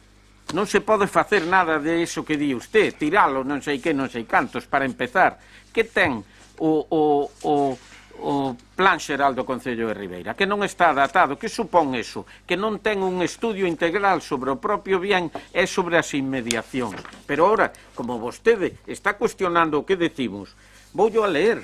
Mire, por unha parte, niveles de protección nos bens integrantes tenemos protección integral. Conservación íntegra dos bens e de todos os seus elementos e componentes nun estado máis próximo ao original desde a perspectiva de todos os valores culturales. B. Protección estrutural. B. Protección ambiental. Os bens declarados de interese cultural corresponderálle sempre unha protección integral, é dicir, de todo. De todo. Incluso a caseta, si así non fora determinado, de todo aquilo que fixeron, porque usted enseñou aí unhas fotos preciosas. O edificio, perdón. O edificio non está dentro do catálogo. Incluiríamolo dentro do catálogo, pero ahora voulle a ler para que vexa usted que é verdad que cando di, artículo 17, a incoación do procedimento determinará a aplicación provisional ao ben do mesmo réximen de protección previsto para os bens de interés cultural. Estou falando do procedimento. Punto 5. A incoación do procedimento de declaración do interese cultural dun bien inmueble determinará a suspensión da tramitación das correspondientes licencias municipales de parcelación, edificación, demolición nas zonas afectadas, así como dos efectos das xa otorgadas. Pero es que son 100 metros. Está dicindo que durante, para que non podan o edificio de al lado darlle unha altura, non sei que, etcétera, etcétera, en 100 metros, durante toda a incoación do expediente quedan suspendidas as licencias de Corrubedo. A mí non me importa que declaren, de Banda ao Río, non me importa que declaren Vic. Ora, o que quero que a xente sepa é que o meu grupo non apoia, como di a lei, de que vayamos a estar un ano sin licencia en 100 metros á redonda dese bien, cando temos outras figuras que o poden proteger. Entonces, que... Non, licencias maiores, volvo a repetir. Permítame un momento a palabra. Non ten vostede... Non ten vostede... Mire, señor Pérez Barral, non ten vostede a palabra. O artículo 17.5 é clarísimo. Non, leo o 18 o que queiras, é diferente. O que a incoación do procedimento, incoación do procedimento leva aparellado suspensión de licencias. Punto. A partir de aí non teño máis que decir. Non hai máis punto, hai o que pon a lei. É así. É igual, vostedes teñen a posibilidade de votar. No momento que se vote, cada un vai a asumir as súas consecuencias. É o que estou dicindo porque estou lendo a lei. Así de claro. E durante hai un procedimento, é igual como cando se empeza un cambio do plan xeral, automáticamente suspensión de licencias. Aquí hai suspensión de licencias a 100 metros de Corrubedo, hasta que se declare Vic, que no Vic xa se pode estudiar directamente os ámbitos de actuación, pero mentras están no procedimento hai suspensión de licencias. Despois... Señor alcalde, pero usted que quere? Que estén abrindo expediente aos edificios do lado todos facendo tal? Non pode ser. Como cando ponemos a modificar o Peixón, se paralizan as licencias do Peixón. E tiene que informarlo igual patrimonio. Son cousas diferentes, pero xa un non pode facer nada que non sea mero mantenimiento, a excepción de mantenimiento e conservación. Señor alcalde, entendes? Queren abrir unha ventana e non poden. Queren acondicionar un baixo e non poden. Non poden, si poden. Si poden. Non, mentras este facendo o expediente non poden. Vale, durante un año, vale, entonces agora xa somos todos conscientes do que pode pasar durante un ano. E cada un que vote que lle dé a gana. Si se fija, pon poderase limitar unha zona de poderase. No, eso é outra cosa, eso é cando se apruebe. No, presentan cousas e despois non estudian a lei. No, sí que estudian. Vale, a lei volvo a repetir. A incoación do procedimento determinará a aplicación provisional ao ben do mesmo réxime de protección previsto para os bens de interese cultural. O sea, desde o momento que se empeza, o réximen xa é o mesmo que se o declaran Vic. Pero despois din, a incoación do procedimento de declaración de interese cultural dun ben inmueble determinará a suspensión da tramitación das correspondentes licencias municipais de parcelación, edificación, demolición das zonas afectadas, así como dos efectos das xa otorgadas, a excepción das de mantenimiento e conservación. A continuidade da suspensión dependerá da resolución ou da caducidade do expediente incoado. A suspensión levantarase coa resolución do procedimento. Isto é o que di a lei. Por lo tanto, a lei tamén di que poderase, non di que poderase limitar unha zona de amortecemento. Pero eso é unha vez que... Perdón, señor, vamos a ver, está falando de momentos diferentes. Eu lle estou dicindo. É a última vez e despois cada un que vote o que queira. Vale? Unha vez que se aproba o BIC, determina absolutamente en todo o seu entorno o grado de, digamos, de conservación que ten que ter o entorno e a forma de pedir as licencias que ten que ir a patrimonio. O que eu lle estou dicindo é que mentras se tramita e mentras non hai resolución ou caducidade e están tardando o tempo que están tardando todos esos estudios e se non entérese, Bando o Río a 100 metros dese ben non ten ningunha sola licencia, punto. E a partir de aí é igual, todo o mundo o queremos conservar, vostedes teñen a posibilidade de que por acordo de pleno vaya isto á Xunta, estudio e punto. Non hai moito máis.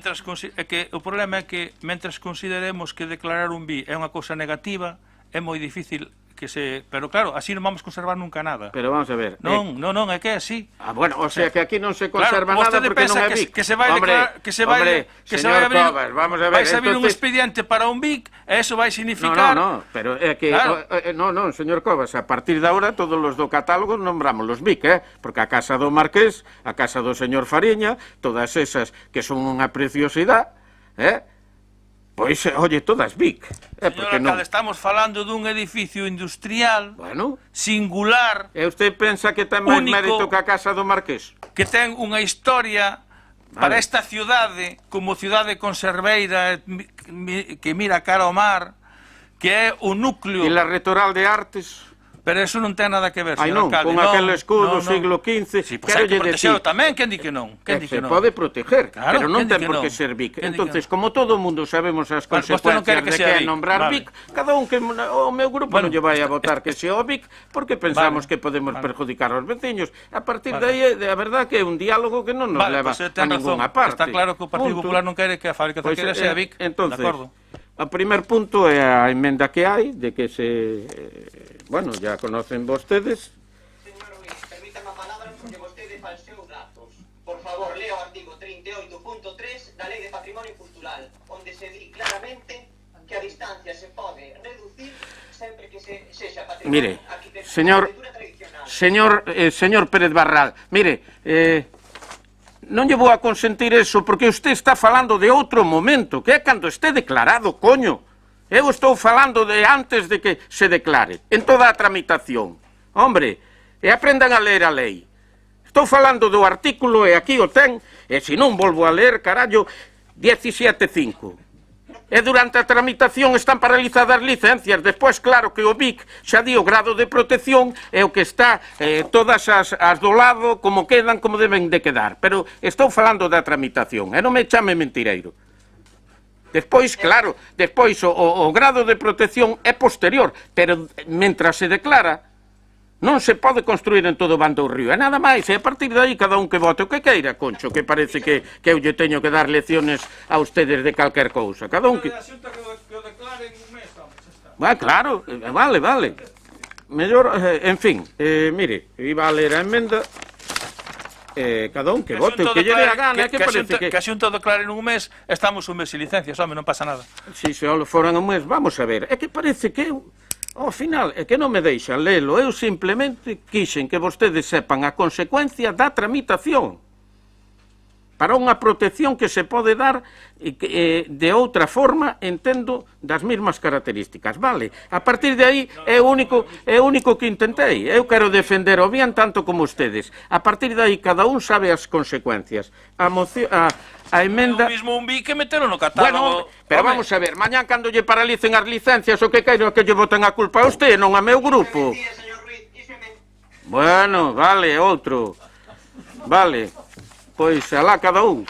Vamos a ver, a emenda que respecto da finca de Cerqueiras, edificio que o Plan Xeral de Ordenación Urbanística cataloga como grado 1 de máxima protección, sexa concretado o seu nivel de protección integral, estrutural e ambiental para a inclusión no Catálogo Cultural de Galicia e no Catálogo de Planeamiento Urbanístico. Votos a favor. Queda aprobado, entón, por o que son 8 e 7, 15 votos a favor, abstencións en contra, que son 5 votos en contra. Empezaremos a traballar... Non, a favor de la enmienda. Empezaremos a traballar con vostedes no que é as persoas que van a redactar o estudio dentro de o catálogo para dar a máxima protección a ese bien, como creo que é o interés de todo o mundo, e terán unha participación activa en ese estudio. O punto 16 é do señor Mariño sobre proceder de maneira inmediata a vacunar a todos os mariñeiros e profesionais da flota galega. Ten a palabra.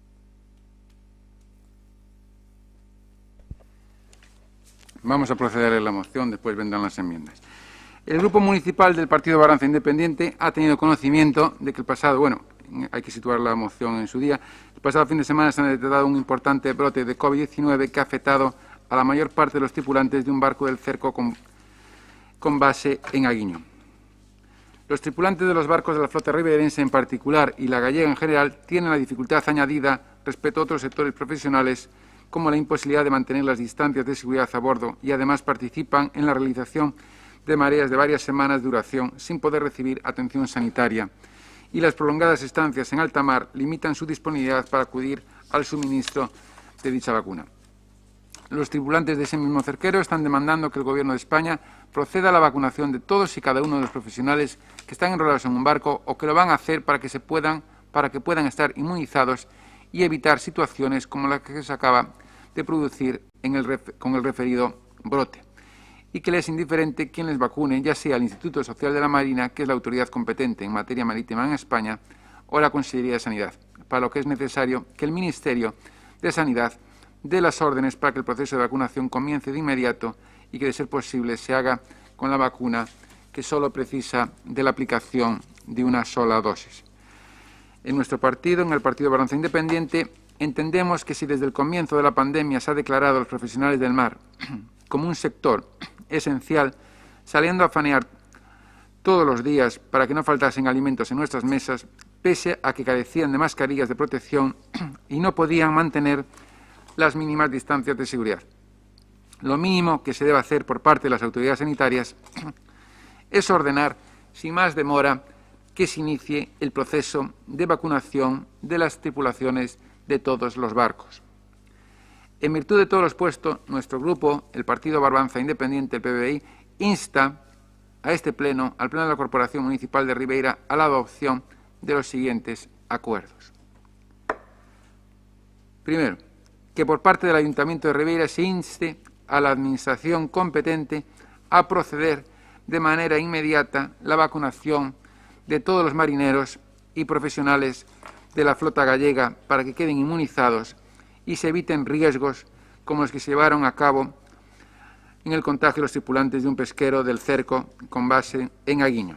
Nada más de momento. Grupos que deseen.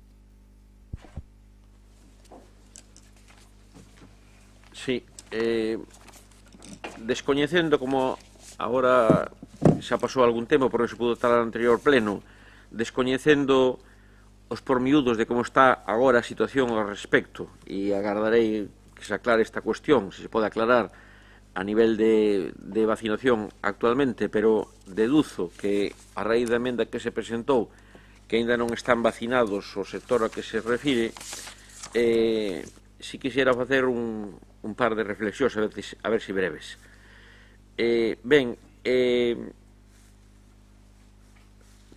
Sería urxente, se non está feita, de implementar canto antes a vacinación do profesional de flota galega, e sobre todo, que creo que é o que máis debería de afectar no que se plantexa nesta proposición, o que máis debe afectar no que se decidira, aqueles traballadores da flota galega que traballen en situación de alto risco digo, comparado con outros profesionais, en canto que están nun lugar que non poden guardar as distancias, e mesmo descansando en un lugar que non poden estar guardar as distancias e non podendo guardar as medidas preventivas. Descoñecendo exactamente como está a situación en este momento, en outros aspectos, outros traballadores que non están nesa situación, sería aplicable a necesidade de urxencia que é, pero como de outros traballadores esenciais, non? Como, por exemplo, con outros traballadores que están relacionados co sector de alimentación, el traballador de supermercados, así. De todas as maneiras, neste como noutros temas,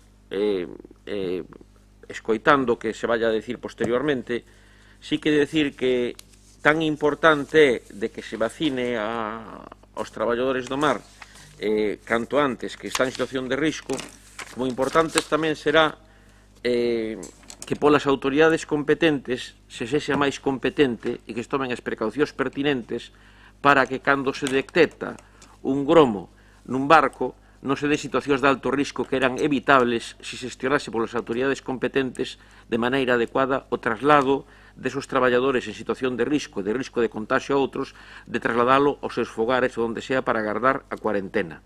E entón, sin querer abrir feridas con respecto a este tema, pero que é un tema que é moi grave e que seguramente un inadecuado comportamento por parte das administracións na salvagarda da saúde de todas levou seguramente a agrandar a situación na que ainda hoxe nos encontramos no Concello de Ribeira. Entonces, está ben que se faga isto, pero tamén polas autoridades competentes que tomen as medidas oportunas para que non se produzcan, se consintan imprudencias sanitarias, imprudencias epidemiolóxicas, como a todo parece que aconteceu con respecto a gromos que se trasladaron aquí ao Concello de Ribeira e que ainda estamos padecendo. Moitas gracias. Gracias, señor Vázquez Con. Gracias, señor alcalde. Bueno, pois estamos, como que di, xa máis avanzados da vacinación, casi na mitad xa van virus turistas, e resulta que os traballadores esenciais están sin vacinar. En Galiza, claro. No País Vasco, por exemplo, levan 2 meses vacinados toda a xente do mar. Pois, efectivamente, a ONU instou no 2020 aos estados para que declararan traballadores esenciais, aos traballadores do mar, e que lle aplicaran os protocolos de medidas para, en fin, protección e vacinación.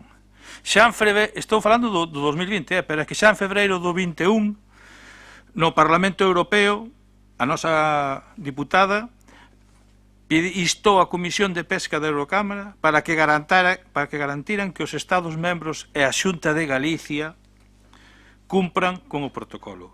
No Parlamento Galego tamén en febreiro de 2021, ao mesmo tempo que reclamaban que se redactaran protocolos claros e que funcionen de acordo co sector, que é o que realmente coñece as súas condicións de traballo, pois tamén en febreiro o mismo sector, antes da costeira da Xarda e do Bocarte, pediu tamén que se vacinara a xente do mar e, efectivamente, a Confederación de Cofradías e a TINAPE, ante a ausencia de información por parte da Consellería do Mar, tamén pediu que se vacinara.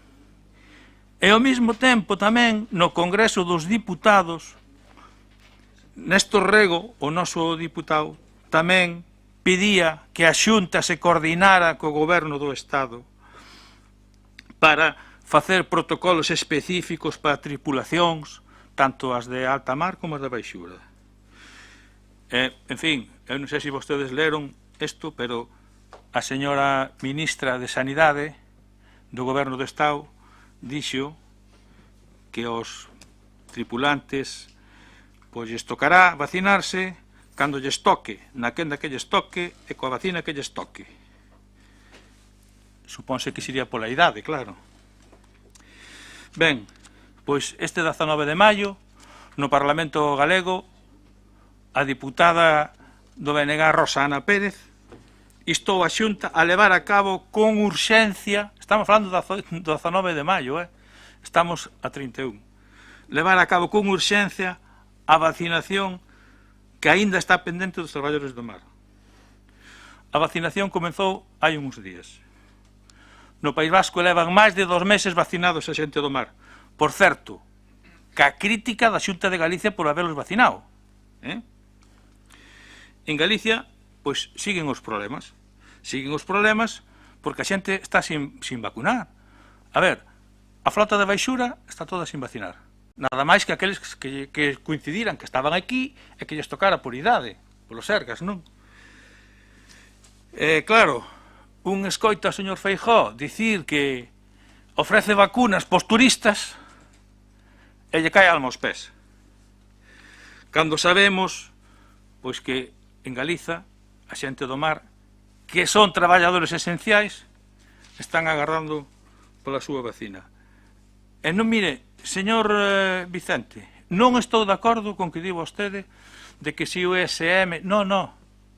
Quen ten as competencias de vacinación é a Xunta de Galicia.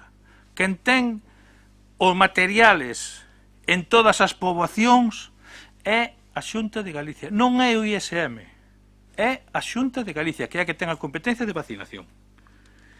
Isto é un claro exemplo do desleixo na vacinación destes traballadores esenciais que é a xente do mar, que, como di vostede na súa moción, están nos provendo de alimentos, e nós, o noso goberno, o goberno da Xunta de Galicia, foi incapaz de proverlle dunhas mínimas medidas de protección e de vacinalos para protexelos mentre traballaban para nós, claro. Polo tanto, imos a votar a favor. Imos a votar a favor, a ver se dunha vez por todas acaban de vacinar a esta xente do mar, porque o necesita, porque efectivamente as condicións de traballo, sabemos como son nos barcos, debían estar xa todos vacinados. Mais nada, moitas gracias. Gracias, señor Vilas. Gracias, señor alcalde. Bueno, quixera facer un inciso no ánimo de clarificar, non de polemizar o asunto anterior das emendas. Todas estas proposicións anteriores teñen fecha do mes de abril. Estaría normal que se presentara a emenda no último día válido ou hábil do mes de abril, non agora no mes de maio. E esperar hasta o último día para presentalo. Vamos a ver, señor Vilas, volvo a repetir. É cando se vai celebrar o pleno. Claro, vale. Era o mes de abril. No, Sí, perdón, o pleno está celebrando, non me diga usted que estamos no mes de abril. Entonces, cando volvo a convocar o pleno e teño un pleno para o 30 de maio, señor Vilas, a fecha é o viernes anterior, teñen todo un fin de semana. Pero é igual que este presentada que non entrou en el pleno, que eu convoco o pleno e volvo a ter de novo a posibilidade de presentar unha emenda. Vale, perfecto, aclarado. É que, hoxe, de verdade, hoxe estamos todos pandémicos totales. Con respecto ao tema este da vacinación, ten razón o señor Cova, señor Mariño. O Estado, o Goberno do Estado, non ten competencia ninguna, nin o Ministerio de Sanidade, nin o ISM. É a Xunta de Galicia quen ten a competencia para vacinar e depende da Administración Autonómica, tal como comentou como Euskadi, que si vacinou a toda a súa flota. Me gustaría que rectificara. Imos a votar a favor da emenda. Gracias. Sí, señora San Pedro. Señor Doval, sí, xa andamos mal. Venga. Escoitaseme, señor alcalde. Perfectamente. Bueno, boas noites a todos. Graciñas pola súa ponencia ao PBBI. Non é verdade nin o que di o señor Vilas, nin o que di o señor Covas. A comezos de febreiro o Goberno Central fixe un programa específico de vacinación. O seu diseño levaba a execución o Instituto Social da Marina como entidade competente para protocolizar o proceso, polo que se programaron prioridades. Y o País Vasco se lo pasó por el forro, cosa que no quiso hacer el gobierno de Galicia. Y se trata, no obstante, de una petición que ya llega tarde, pues el grupo de gobierno local ya ha hecho los deberes y teniendo en cuenta que la pesca fue considerada actividad esencial, durante el confinamiento hemos instado a la Xunta de Galicia, a través de la Consellería de Sanidad, a proceder cuanto antes a la vacunación de los miembros de la flota de Bajura. Esto lo hizo el Concello de Ribeira. Y teniendo en cuenta las características del trabajo que realizan los marineros, consideramos que la mejor opción es la que se le administre una vacuna monodosis de Janssen. La Xunta de Galicia está haciendo un enorme esfuerzo en cuanto a la vacunación en general para todos, que es un tema muy sensible para todos.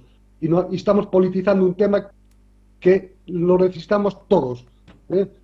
Y aplaudimos el trabajo porque la vacunación avanza en un buen ritmo y permitió que un colectivo de mayores de 80 años esté ya al 100%, y el colectivo de 70 a 79 años ya tiene más del 98% la primera dosis.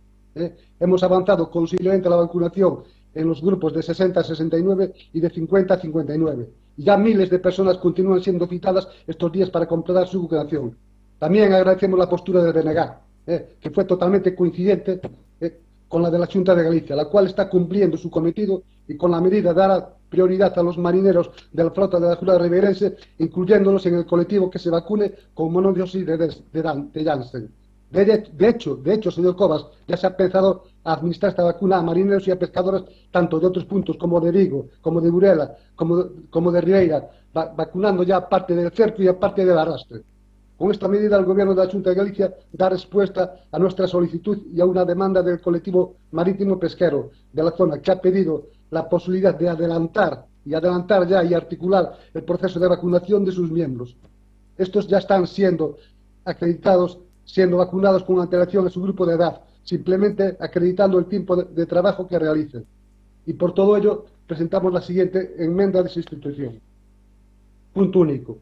Que se continúe co proceso de vacinación da frota pesqueira coas prioridades xa determinadas pola Consellería de Sanidade para permitir a máxima celeridade de tal proceso e chegar canto antes á frota da Baixura. Hemos terminado. Muchas gracias, señor alcalde. Gracias, señor Mariño. Tenga palabra.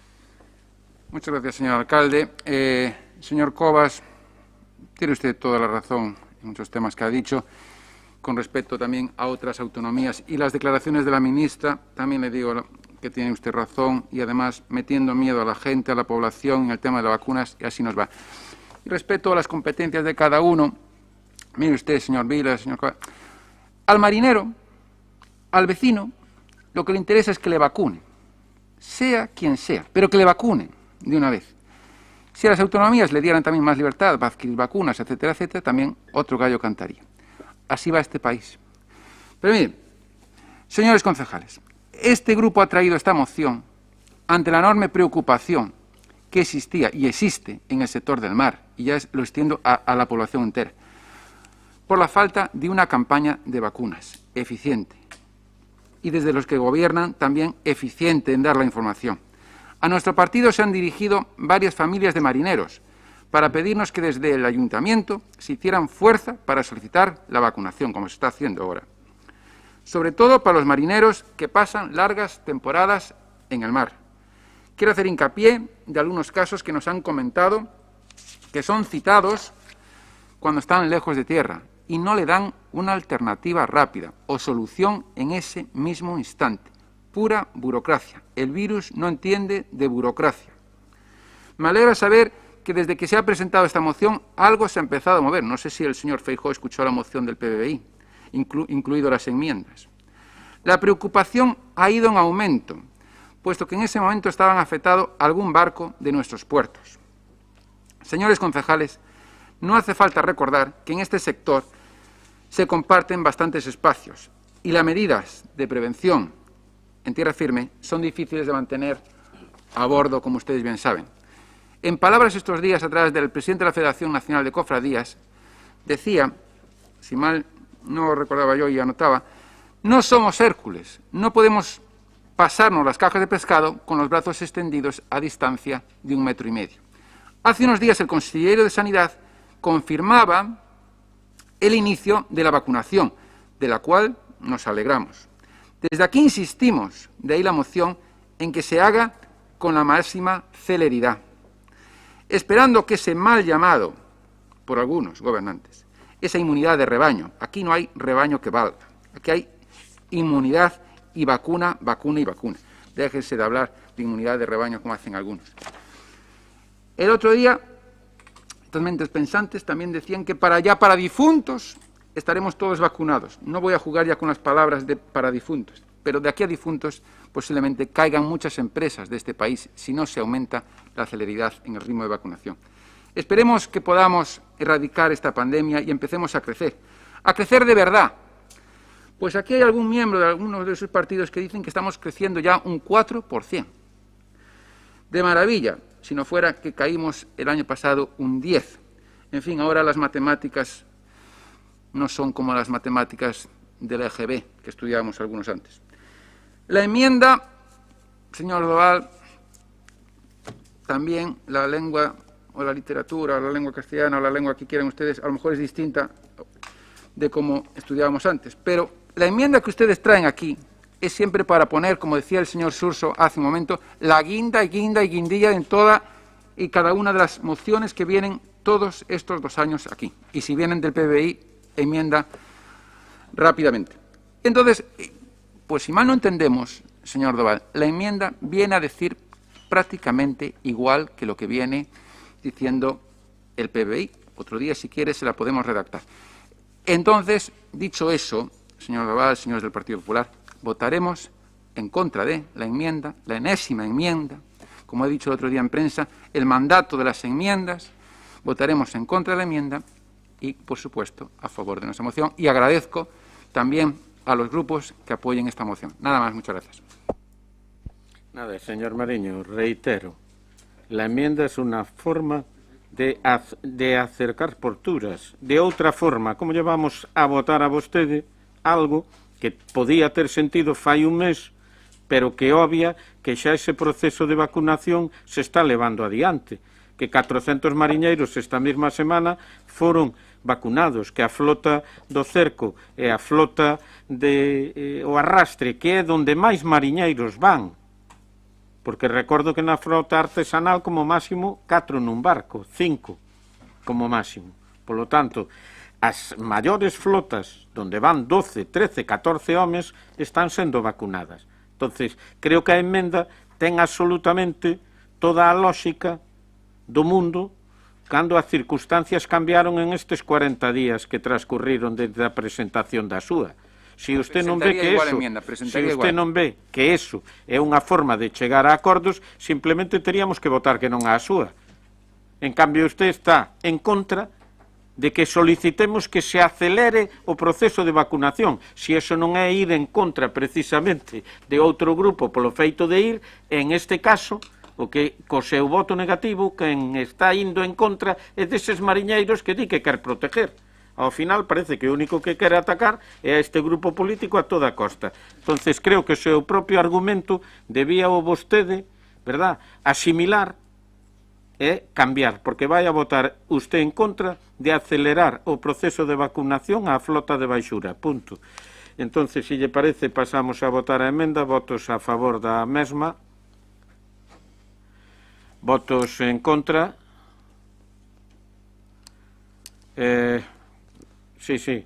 queda rexeitada a emenda.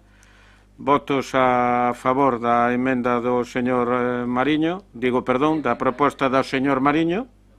Votos a favor. Abstencións. Pois que empecen o proceso de vacunación xa empezado.